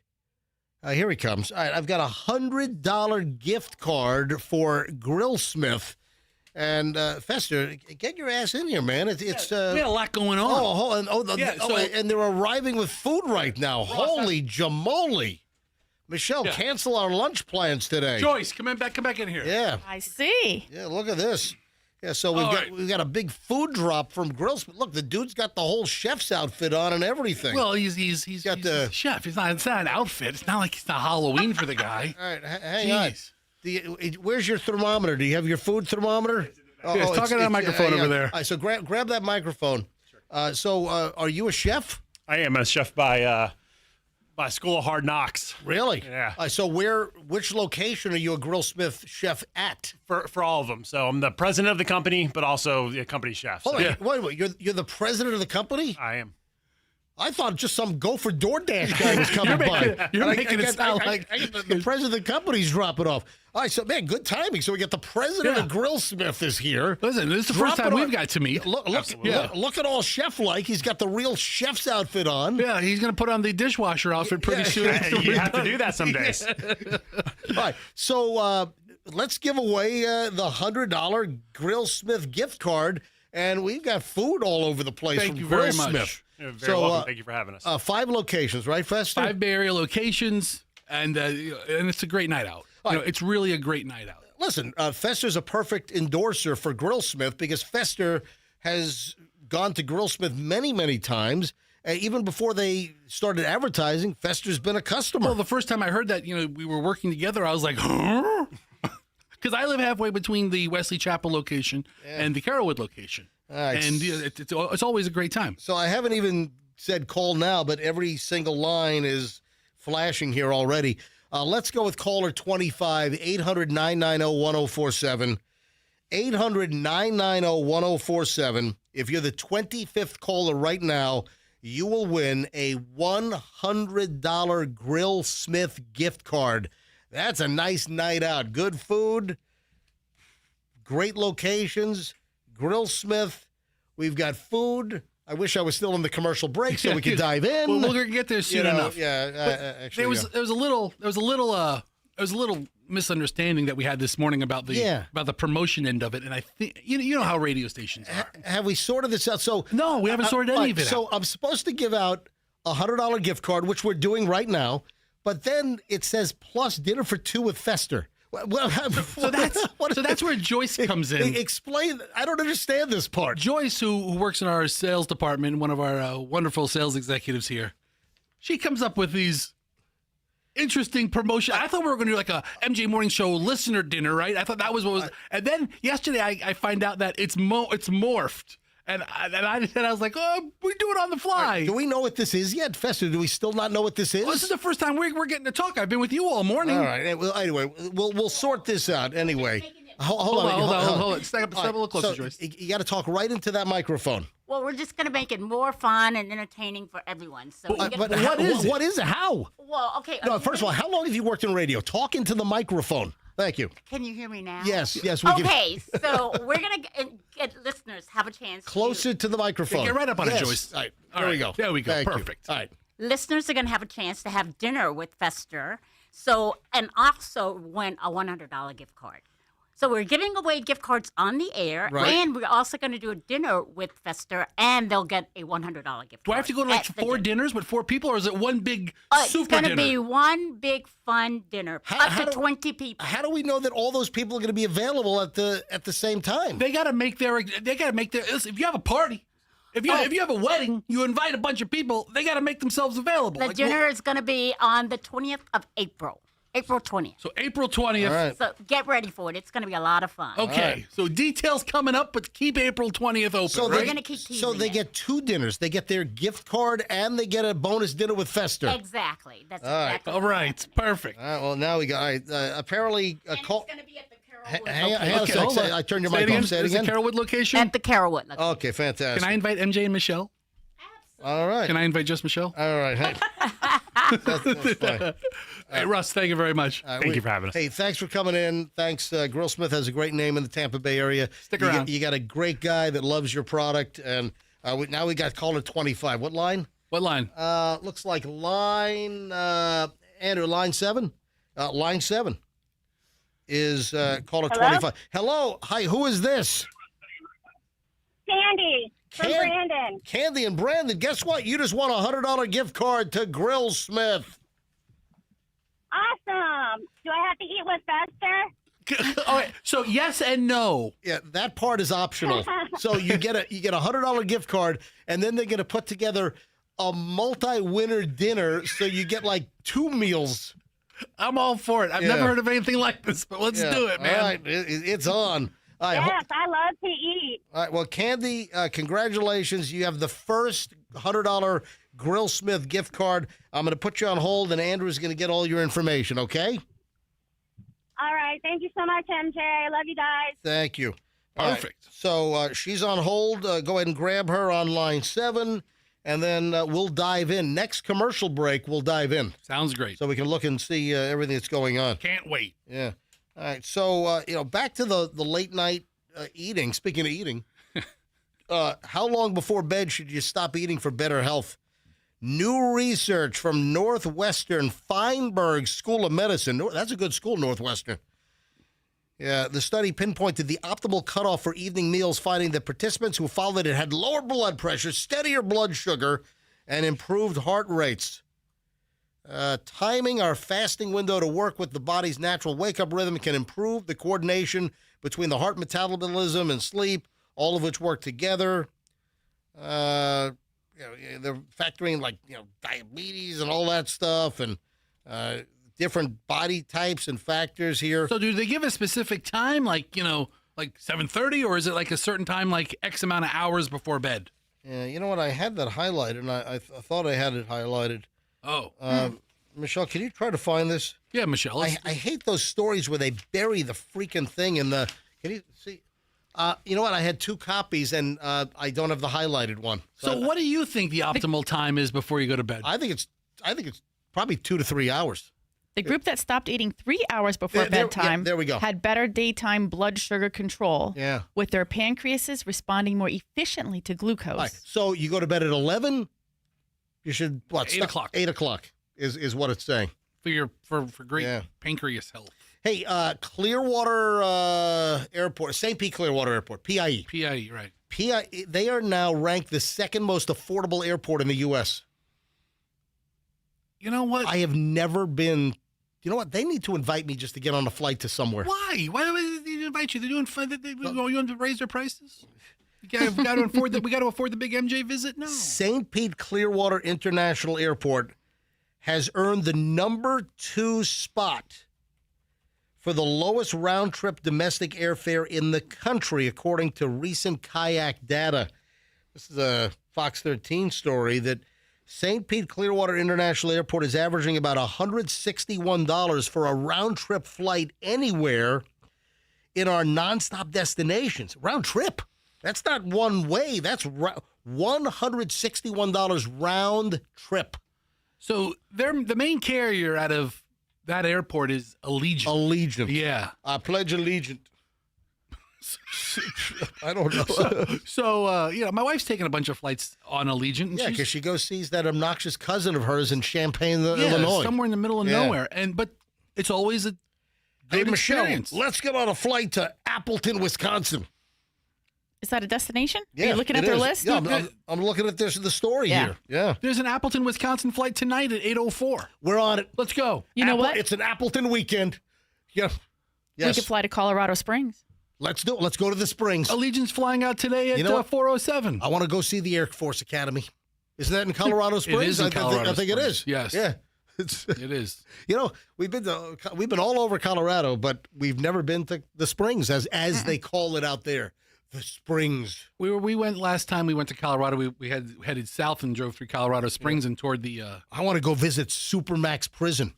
Yeah, they won't let you in. You know what? That's where all the bad folks are kept. Like the Unabomber was there, and a bunch of terrorists are kept at Supermax. Isn't that in Florence? It's in Florence, Colorado, but I think that you fly into Colorado Springs to get there. Yeah. Supermax. They'll let you in, but you can't get out. Yeah. Yeah, Allegiant. Who else? The Sun Country flies out of both, right? I think Sun Country flies out of PIE and TPA, if I'm not mistaken. Anyway, hey, congratulations. And to all the bigwigs and management at PIE, St. Pete Clearwater Air, Michelle and I have never flown out. We've flown in. No, I've flown out of there. Oh, that's right. You did soccer with Chloe on I Pledge Allegiant? Yes, on Allegiant. Oh, yeah. Look at that. Michelle actually pledged Allegiant. Yeah, Allegiant has a bunch of and the thing about Allegiant is it's all one-way flights. Yep. So you had, this is rare. Something that Michelle has done without me. That's right. During Chloe's all the soccer travel and, her lead up to playing college soccer, do you remember where you went, where you flew from? I think it was where you flew to. I think it was Greenville, Spartanburg, because I think that's South right. Carolina. Yeah. I feel like because then you joined us later. Yeah, I remember that. Yeah. Wow. So you have been on Allegiant. So I have never been to PIE, and I've never been on Allegiant, and you've done both. Wow, she's so worldly. What else have you done without me? Not much. Yeah, what else have you done? There's not much. You make everything creepy. Right? I know. I know, right? And speaking of air travel, do you know Michelle, you should know this. Historically, and there have been tons of stories on this, and the consumer guy on the Today Show, and best deals and steals, and wheels, and what has traditionally been, according to reports, and like the airline booking gurus, what has been like the best day to book a flight historically to get the best rate? Tuesday. Exactly. So for years we've heard it was Tuesday. Guess what? Not true. Throw that out the window. Well, airlines are onto the Tuesday racket, and they're trying to bilk those people for a little more? Yes. It's changed. So knowing when to book a flight, which can be very, very stressful, I guess the best time window to do it has changed. So in the past, it was like Tuesday, 6 months before you leave, 3 months before you leave, at least a month before you leave. It was always like Tuesday. Mm-hmm. But and now? Now it's Friday. Yeah, that's it. So interesting. Yeah, Expedia. The travel site Expedia released their Air Hacks report for 2026, and they looked at millions and millions of flight data points, and they found that Fridays are now the best day to book both domestic and international flights, being 14% cheaper for domestics and 8% cheaper on average for internationals.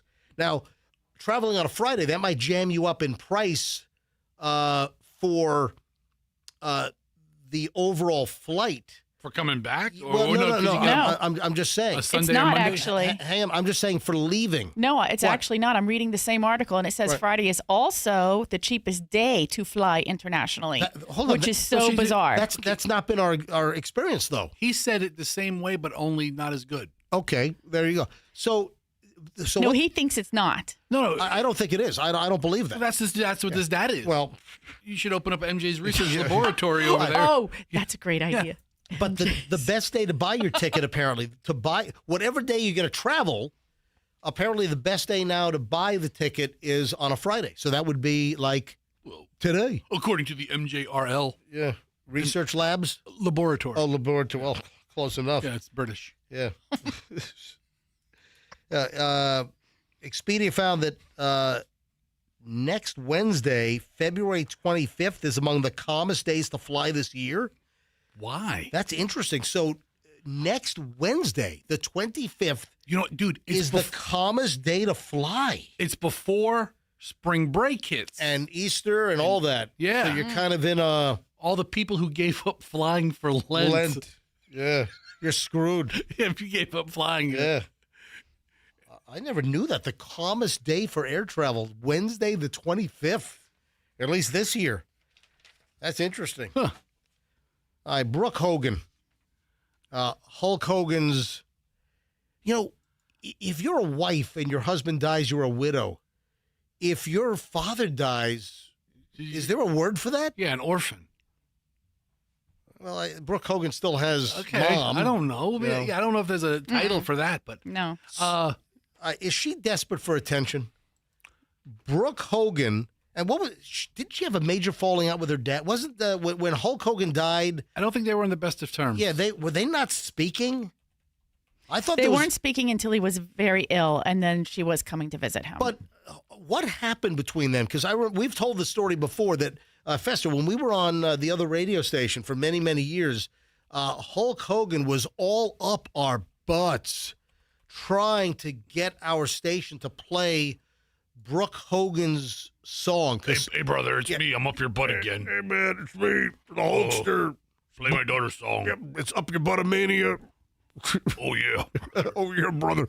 No, but they were trying to push this, like, pop star singing career. She tried. Yeah, she took a shot at it. She recorded some songs or an album, and, man, they were just trying to get our radio station to play the song. I know that Hulk Hogan had Brooke do, like, a free concert for listeners, or she tagged on to some big event.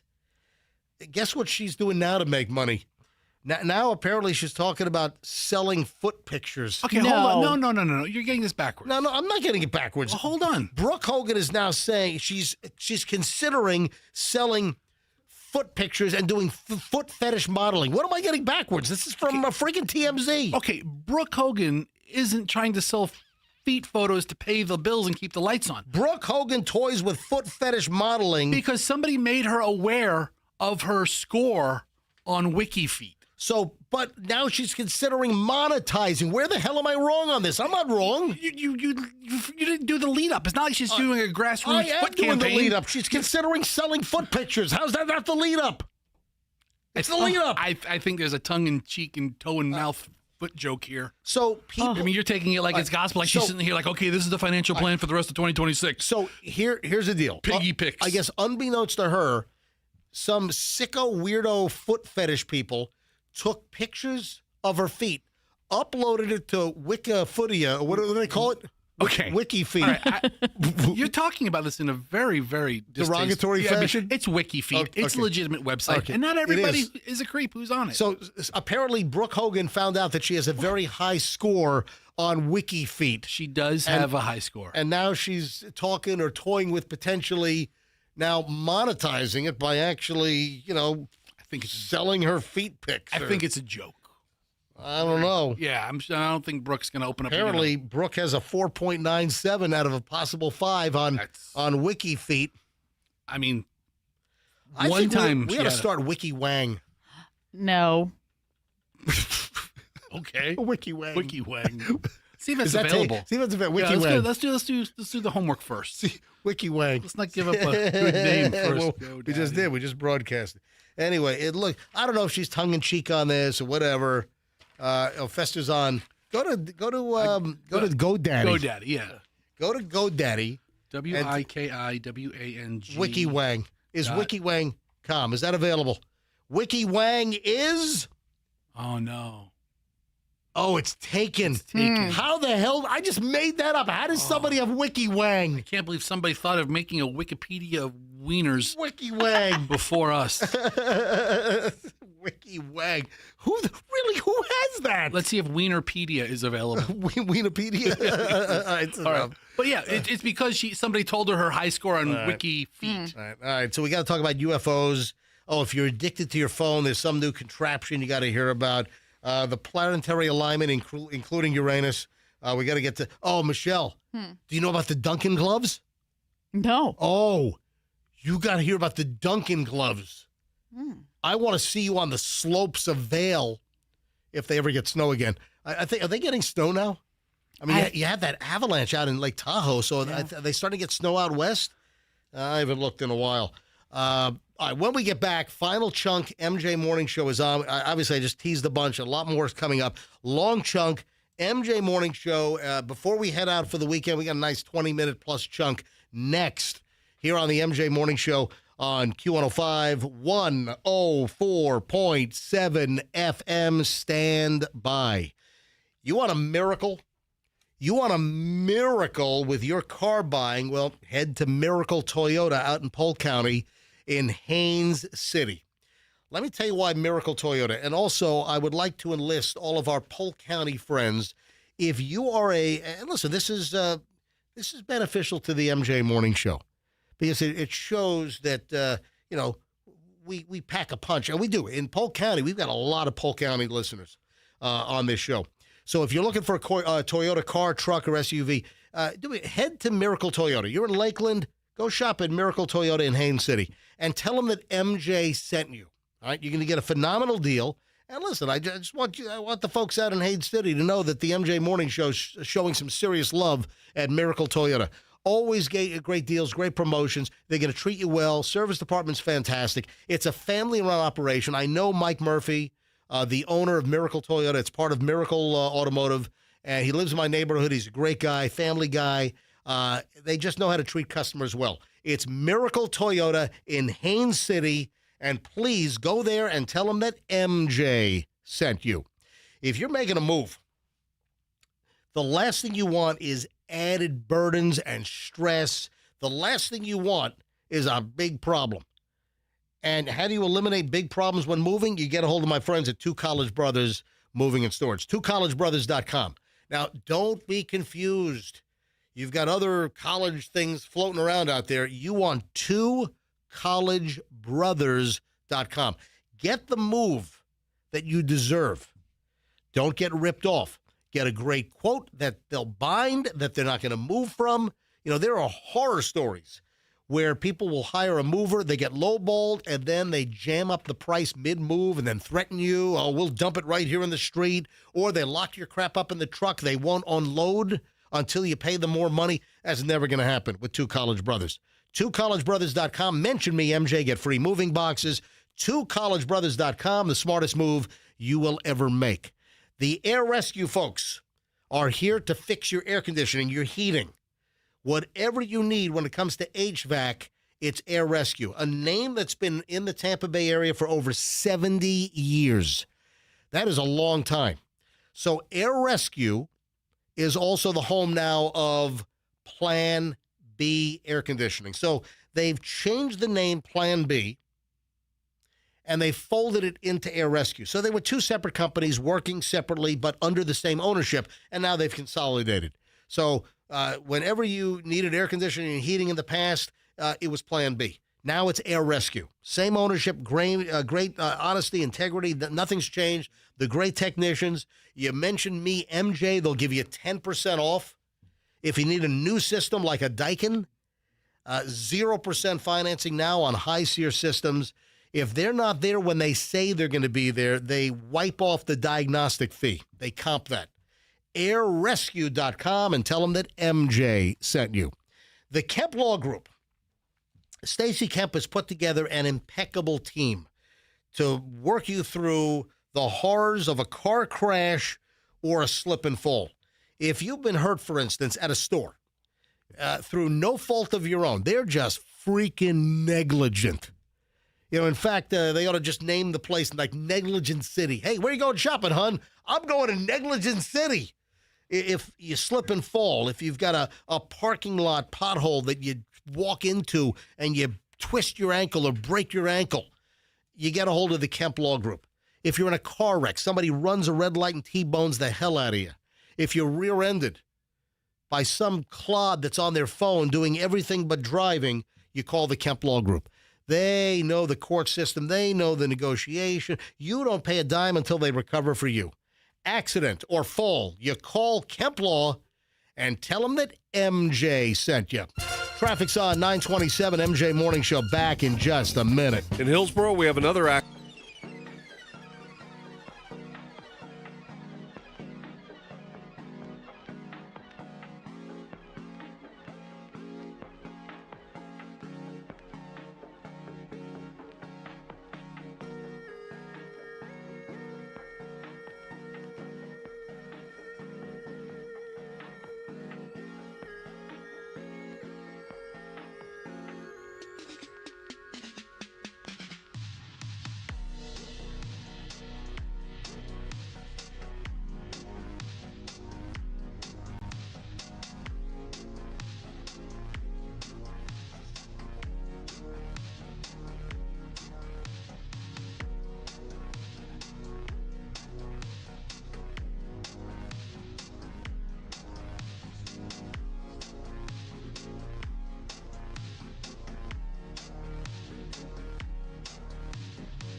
8:30 exactly at the MJ Morning Show.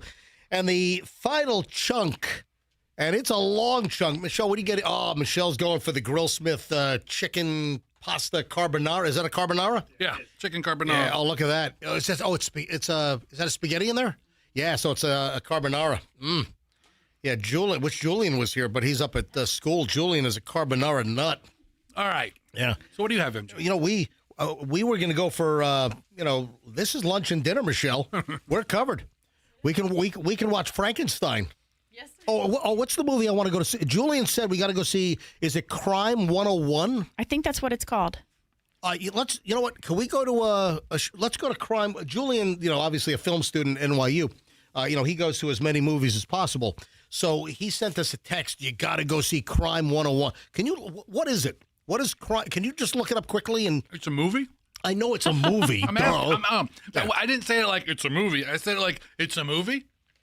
Yeah, it's a movie. Okay, I'll look it up. Julian saw it last night. Did he see it yesterday, Michelle? I think he saw it yesterday. I think he went with his girlfriend. Crime 101. Yeah. What is it about? Can you... It's a crime thriller. Okay. Do you have a description? Wikipedia. An elusive and disciplined jewel thief carefully planning robberies to avoid violence and DNA evidence while escaping via U.S. Route 101. Oh, in California? Yeah. So it sounds like... Read it like a movie guy. Like an elusive criminal tries to escape. Hang on, I've got Grill Smith salmon in my mouth. All right, so listen. In a world. Salmon head. What do you think of the salmon? It's great. All right, good. Perfect. And I'm having the crunchy ahi tuna. So Chris Hemsworth is in it. Mark Ruffalo. And Halle Berry's in it. And a bunch of other people I haven't heard of. I always thought that Mark Ruffalo, he ought to do commercials for Ruffles potato chips. Nick Nolte's in it. Oh, get out of here. Really? Yeah. Oh, my God. What is he like today? He was a wreck 10 years ago. I mean, you know what? No. What? He was a wreck in that one mug shot. Oh, that's right. I mean, he's always been a put-together guy, Nick Nolte. I never still like, but he starts sounding like this. Gary Busey was always been a disaster. He's a bigger wreck than Nick Nolte was. That's right. Nick I Nolte confused the two. Nick Nolte is one of the greatest celebrity mugshots ever. Yes, but Nick Nolte had one really, really bad mugshot that's never going away, and it looks like he's in this movie. So good. You're going to go to the movie to see this? Or are you going to order it at home or what? Yeah, we got to go see that No. and Wuthering Heights. Yeah, so you want to... can you check the double schedule? feature. Check this, and we have to watch Frankenstein. Yeah. So Frankenstein is the last movie I need to watch for the SAG Awards. Because I'm a SAG AFTRA member. So that's the last movie that is in contention for the different awards for the SAG AFTRA. So I think I have to vote by the 27th of February. I have like a week left. And the only movie we have not seen that's nominated for the SAG Awards is Frankenstein. So you get that out of the way tonight or this weekend? Yeah, you know what? We'll definitely get out of the way either tonight. But let's go to like a new movie for like Crime 101. You okay with that? That's old school. It is. Yeah. That's what we used to do. Back in the olden days when I was doing mornings on the other station, before I started my afternoon syndicated show after 9/11, we used to Fridays. I'd get home and we'd usually every Friday we go to a movie. We used to go a lot to when the AMC theater was in Hyde Park. Remember that? Yep. But did you go to watch the movie? Or did you guys just go to make out? I got ejected there. Remember Remember I got ejected at the Hyde Park? Didn't you get? He banned me. The manager banned me. Didn't you try to have a heart-to-heart with line management? That's exactly what happened. Yeah. And then line management. I'm trying to have a conversation, and the guy's like an umpire, like, "You're out of here! You're banned!" I mean, this ass clown, right?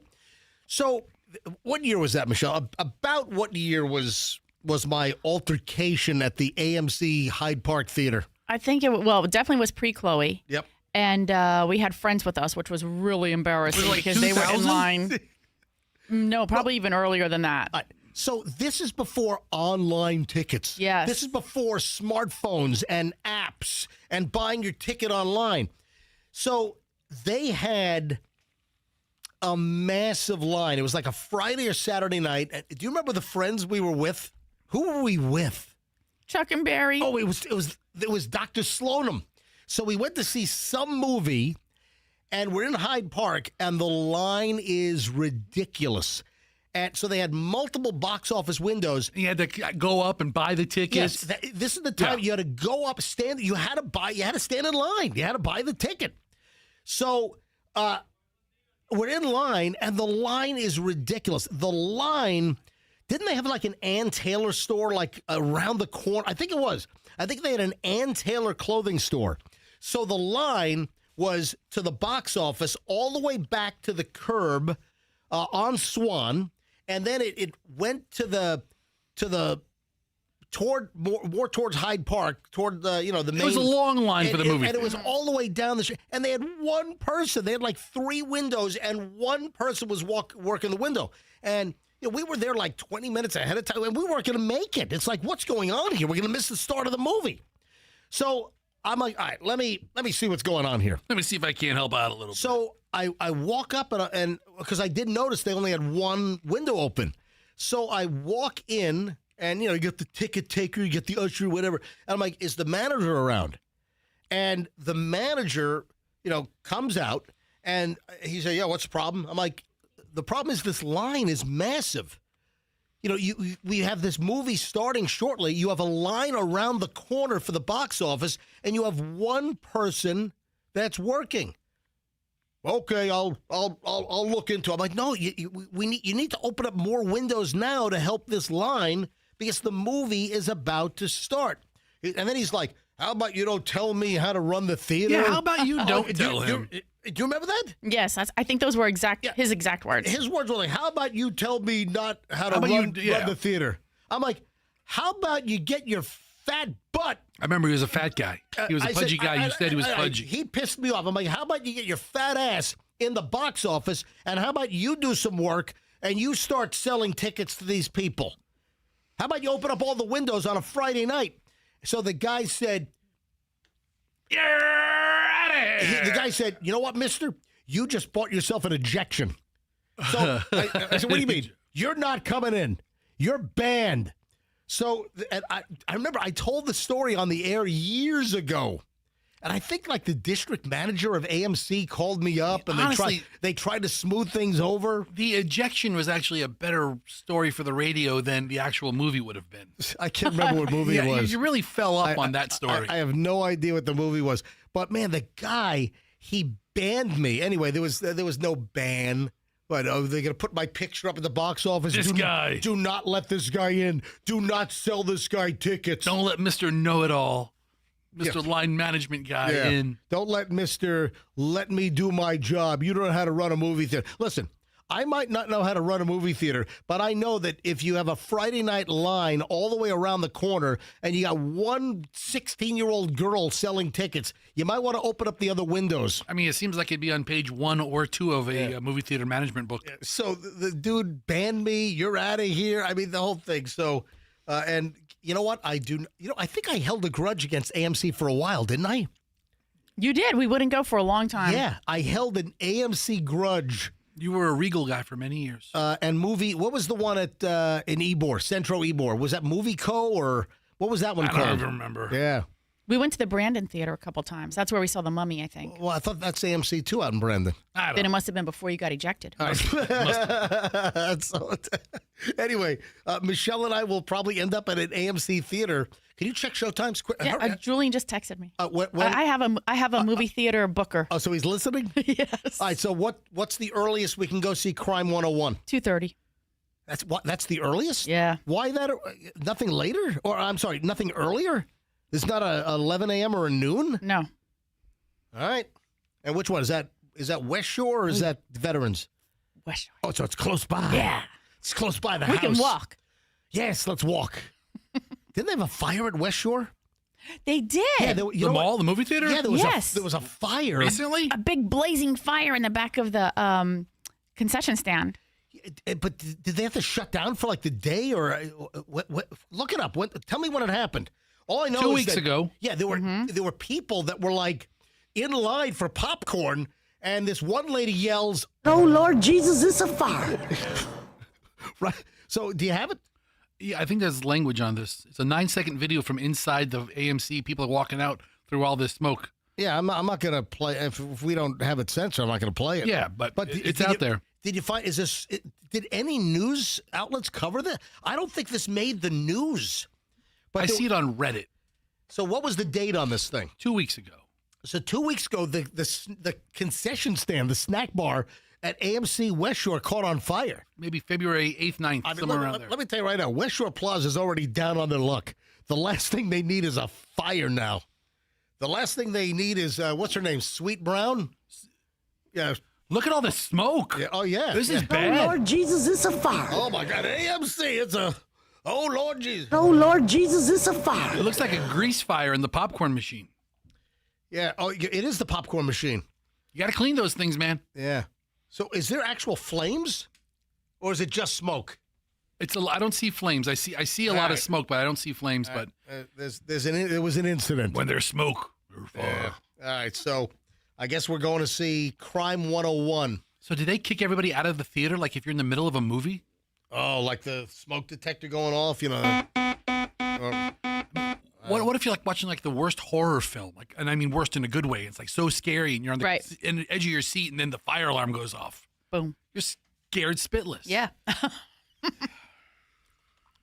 When is this planetary alignment? What planets is it? February 28th? Yeah, Saturday, February 28th. So it's not tomorrow. It's a week from tomorrow. That's 28 days in Feb this year, or is it? Yeah, 28 days every year except for leap years in February. Significant planetary parade will occur February 28th when 6 planets, Mercury, Venus, Jupiter, Saturn, Uranus, and Neptune, will align in the evening sky. All right, say that again. What are the planets? Mercury, Venus, Jupiter, Saturn, Uranus, and Neptune. All right, so we're going to have a planetary alignment. In the evening sky. Rare spectacle. Do we have the wackos that are saying, oh, this is the end of the world? Anyone jumping on that bandwagon? We need to find somebody with a really good telescope so we can see this. Yeah, let's go to like a planetarium or something. Yeah, I've always wanted to get a telescope. Is there a planetarium near here? You remember years ago? Yes, I do. We were in Kelly Ring's backyard, and Kelly Ring's boss, this is, Fox 13, Kelly Ring. We were in Kelly Ring's backyard, and Kelly's boss, his name was Phil. Phil Metlin. Good guy. Phil Metlin used to be the news director for years at Fox 13, and then they moved him to like Fox Philadelphia or Fox Washington, and he became a news director in a little bigger market. But he was like a telescope dude. He was really into Uranus and Jupiter and. Yeah. I mean... You need to track him down and consult him on what kind of telescope we need. But they're saying this is like a once-in-a-lifetime type event. Yeah, it is. It's being called a once-in-a-lifetime event. And I just remember that Phil brought his telescope to Kelly Ring's house and set it up, and we were looking at the rings on Jupiter, and I think we were looking at Uranus also. The rings on Saturn? We looked at Uranus. I don't think Jupiter has rings. It was actually, it was through a neighbor's bathroom window across the canal. It's very... That's... Okay, gross. That was really fascinating. I mean, it was a super big telescope, and you had to get there early to, like, set it up, and it was really interesting. Yeah, so if anybody has a big telescope, MJ will come over your house next week. All right, so it's next Saturday, the 28th. Does it say, like, a specific time or a better time for us to view it, or...? Is Mosey a planetarium? I think they've got a telescope there, don't they? I don't know. I don't know. Anyway, I'm going to do a little more research but it's we're buying a telescope. It's a dude, buy it off Amazon and return it. It's a once in a lifetime event. You're not going to need it again. I'm sorry, I'm not a scammer like you. I don't buy stuff, use it once, and return it. Yeah. So I had a gift dropped off, and this looks nice. So I hadn't seen Preston Rudy. Speaking of local TV, remember Preston Rudy? Yeah, he worked for a congressman for a while. Yep, and but Preston Rudy was like a news reporter. Yeah, on Channel 10. Good guy. Back when Channel 10 actually had like a real news department, it seems. But Preston Rudy was a news reporter on Tampa Bay's 10, WTSP, and I think he was there for like 13 years or some long amount of time. And we're at the Hard Rock on Wednesday night. And sure enough, he and his wife, Veronica, who used to be on Bay News 9 for years. Veronica Cintron. Yeah. So they're having dinner with friends at Council Oak. And guess what? They were also going to see Boy George just like us, and we were having dinner. So Preston, he has his own PR firm now, his own PR communications firm called Catalyst. Catalyst Communications Group. So he comes up to the table, MJ, haven't seen you in years. And it's like, you're not going to believe this. I just dropped off something at the radio station for you. Get out of here, really? Yeah. Look at this. He drops off this gigantic pink item. And there's a nice, by the way, his handwriting is way too neat for a guy. It really is. That's really exquisite handwriting. Michelle, can you read this? He had somebody write that for him. That can't be his pen. Oh, my goodness. Look at that. It's like a typewriter. Can you read that? You know what it looks like? It looks like when you get something in the mail and they pretend that it was hand addressed and it's not. Yeah. I mean, he has one of those automatic writing machines. Michelle, can you an auto pen? Yeah. MJ. I read it. I know you're aware of the buildings in downtown St. Pete that have been painted pink. Saturday, I can't even read this. Saturday, a flash mob of street artists will paint murals on the buildings. This is all part of the birth of the 29-story. It's Rouge Boubois. Okay, Rouge Boubois. Rouge Boubois. So the deal is, and you might have seen this, in downtown St. Pete. Are they painting a mural of you on a building? No, hang on a minute. So in St. Pete, there's this old building. It's like I don't know, like 100 years old, and they painted it like Pepto-Bismol pink. Yeah. So this made the news this week. This building, and it's the brightest Pepto-Bismol pink you've ever seen, right? And it's all kind of like a little publicity deal because they're going to be knocking it down, and they're building. It was like a 40-story, a 29-story residential tower, 29-story tower that will eventually be built on the site. Yep. This book, which, by the way, you are the first to get. I am the first to get this book. What is helps tell the story of the building by Valor Real Estate Development. The building is inspired by art, and it will be an art. So the building has some kind of historic heritage to downtown St. Pete. Right. Yes. So I said to him, I don't want to mispronounce the name of the building and the project. Yeah. So he sent me a video where it looks like he's aiming the camera at like his rug. And then he pronounces, I'm going to hold this up to the microphone. Hang on a minute. Rouge Boubois. Rouge. I'm sorry. Rouge Boubois. It's pronounced Rouge Boubois. Rouge. I said Rouge. It's Rouge. Rouge Boubois. So French. Rouge Boubois. I'm confused. Is that the name of the building? Yes. Okay. That is going to be the name of the new 29-story residential tower. Right. Okay. That's going to be built on the location where they just painted this whole block pink.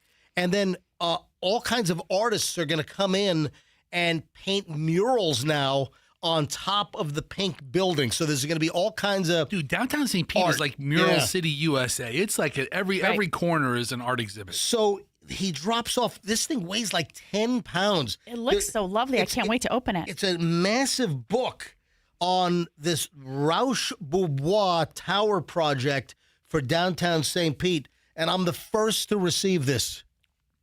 Just shows the media pecking order in town and the importance of the MJ Morning Show. And he was so nice. Yes. Yeah, he's awesome, man. And let me finish the note. Enjoy and tell Fester I send my best. Listen, look, Preston. you even get a mention in there. I've known Preston for a long time. Yeah. He's awesome. We haven't been too close lately, but he's doing his thing, man, and that's awesome. I know he worked for Congressman Jolly for a while. Yeah, and that's right. when David Jolly. Yeah, absolutely. Have a holly jolly. Yeah, I think Jolly's running for governor. He is. Okay, he is. All right. So hey, Preston Rudy, thank you. Formerly at Channel 10. Thank you for this lovely gift. Looks nice. That's awesome. Can't wait to open it up.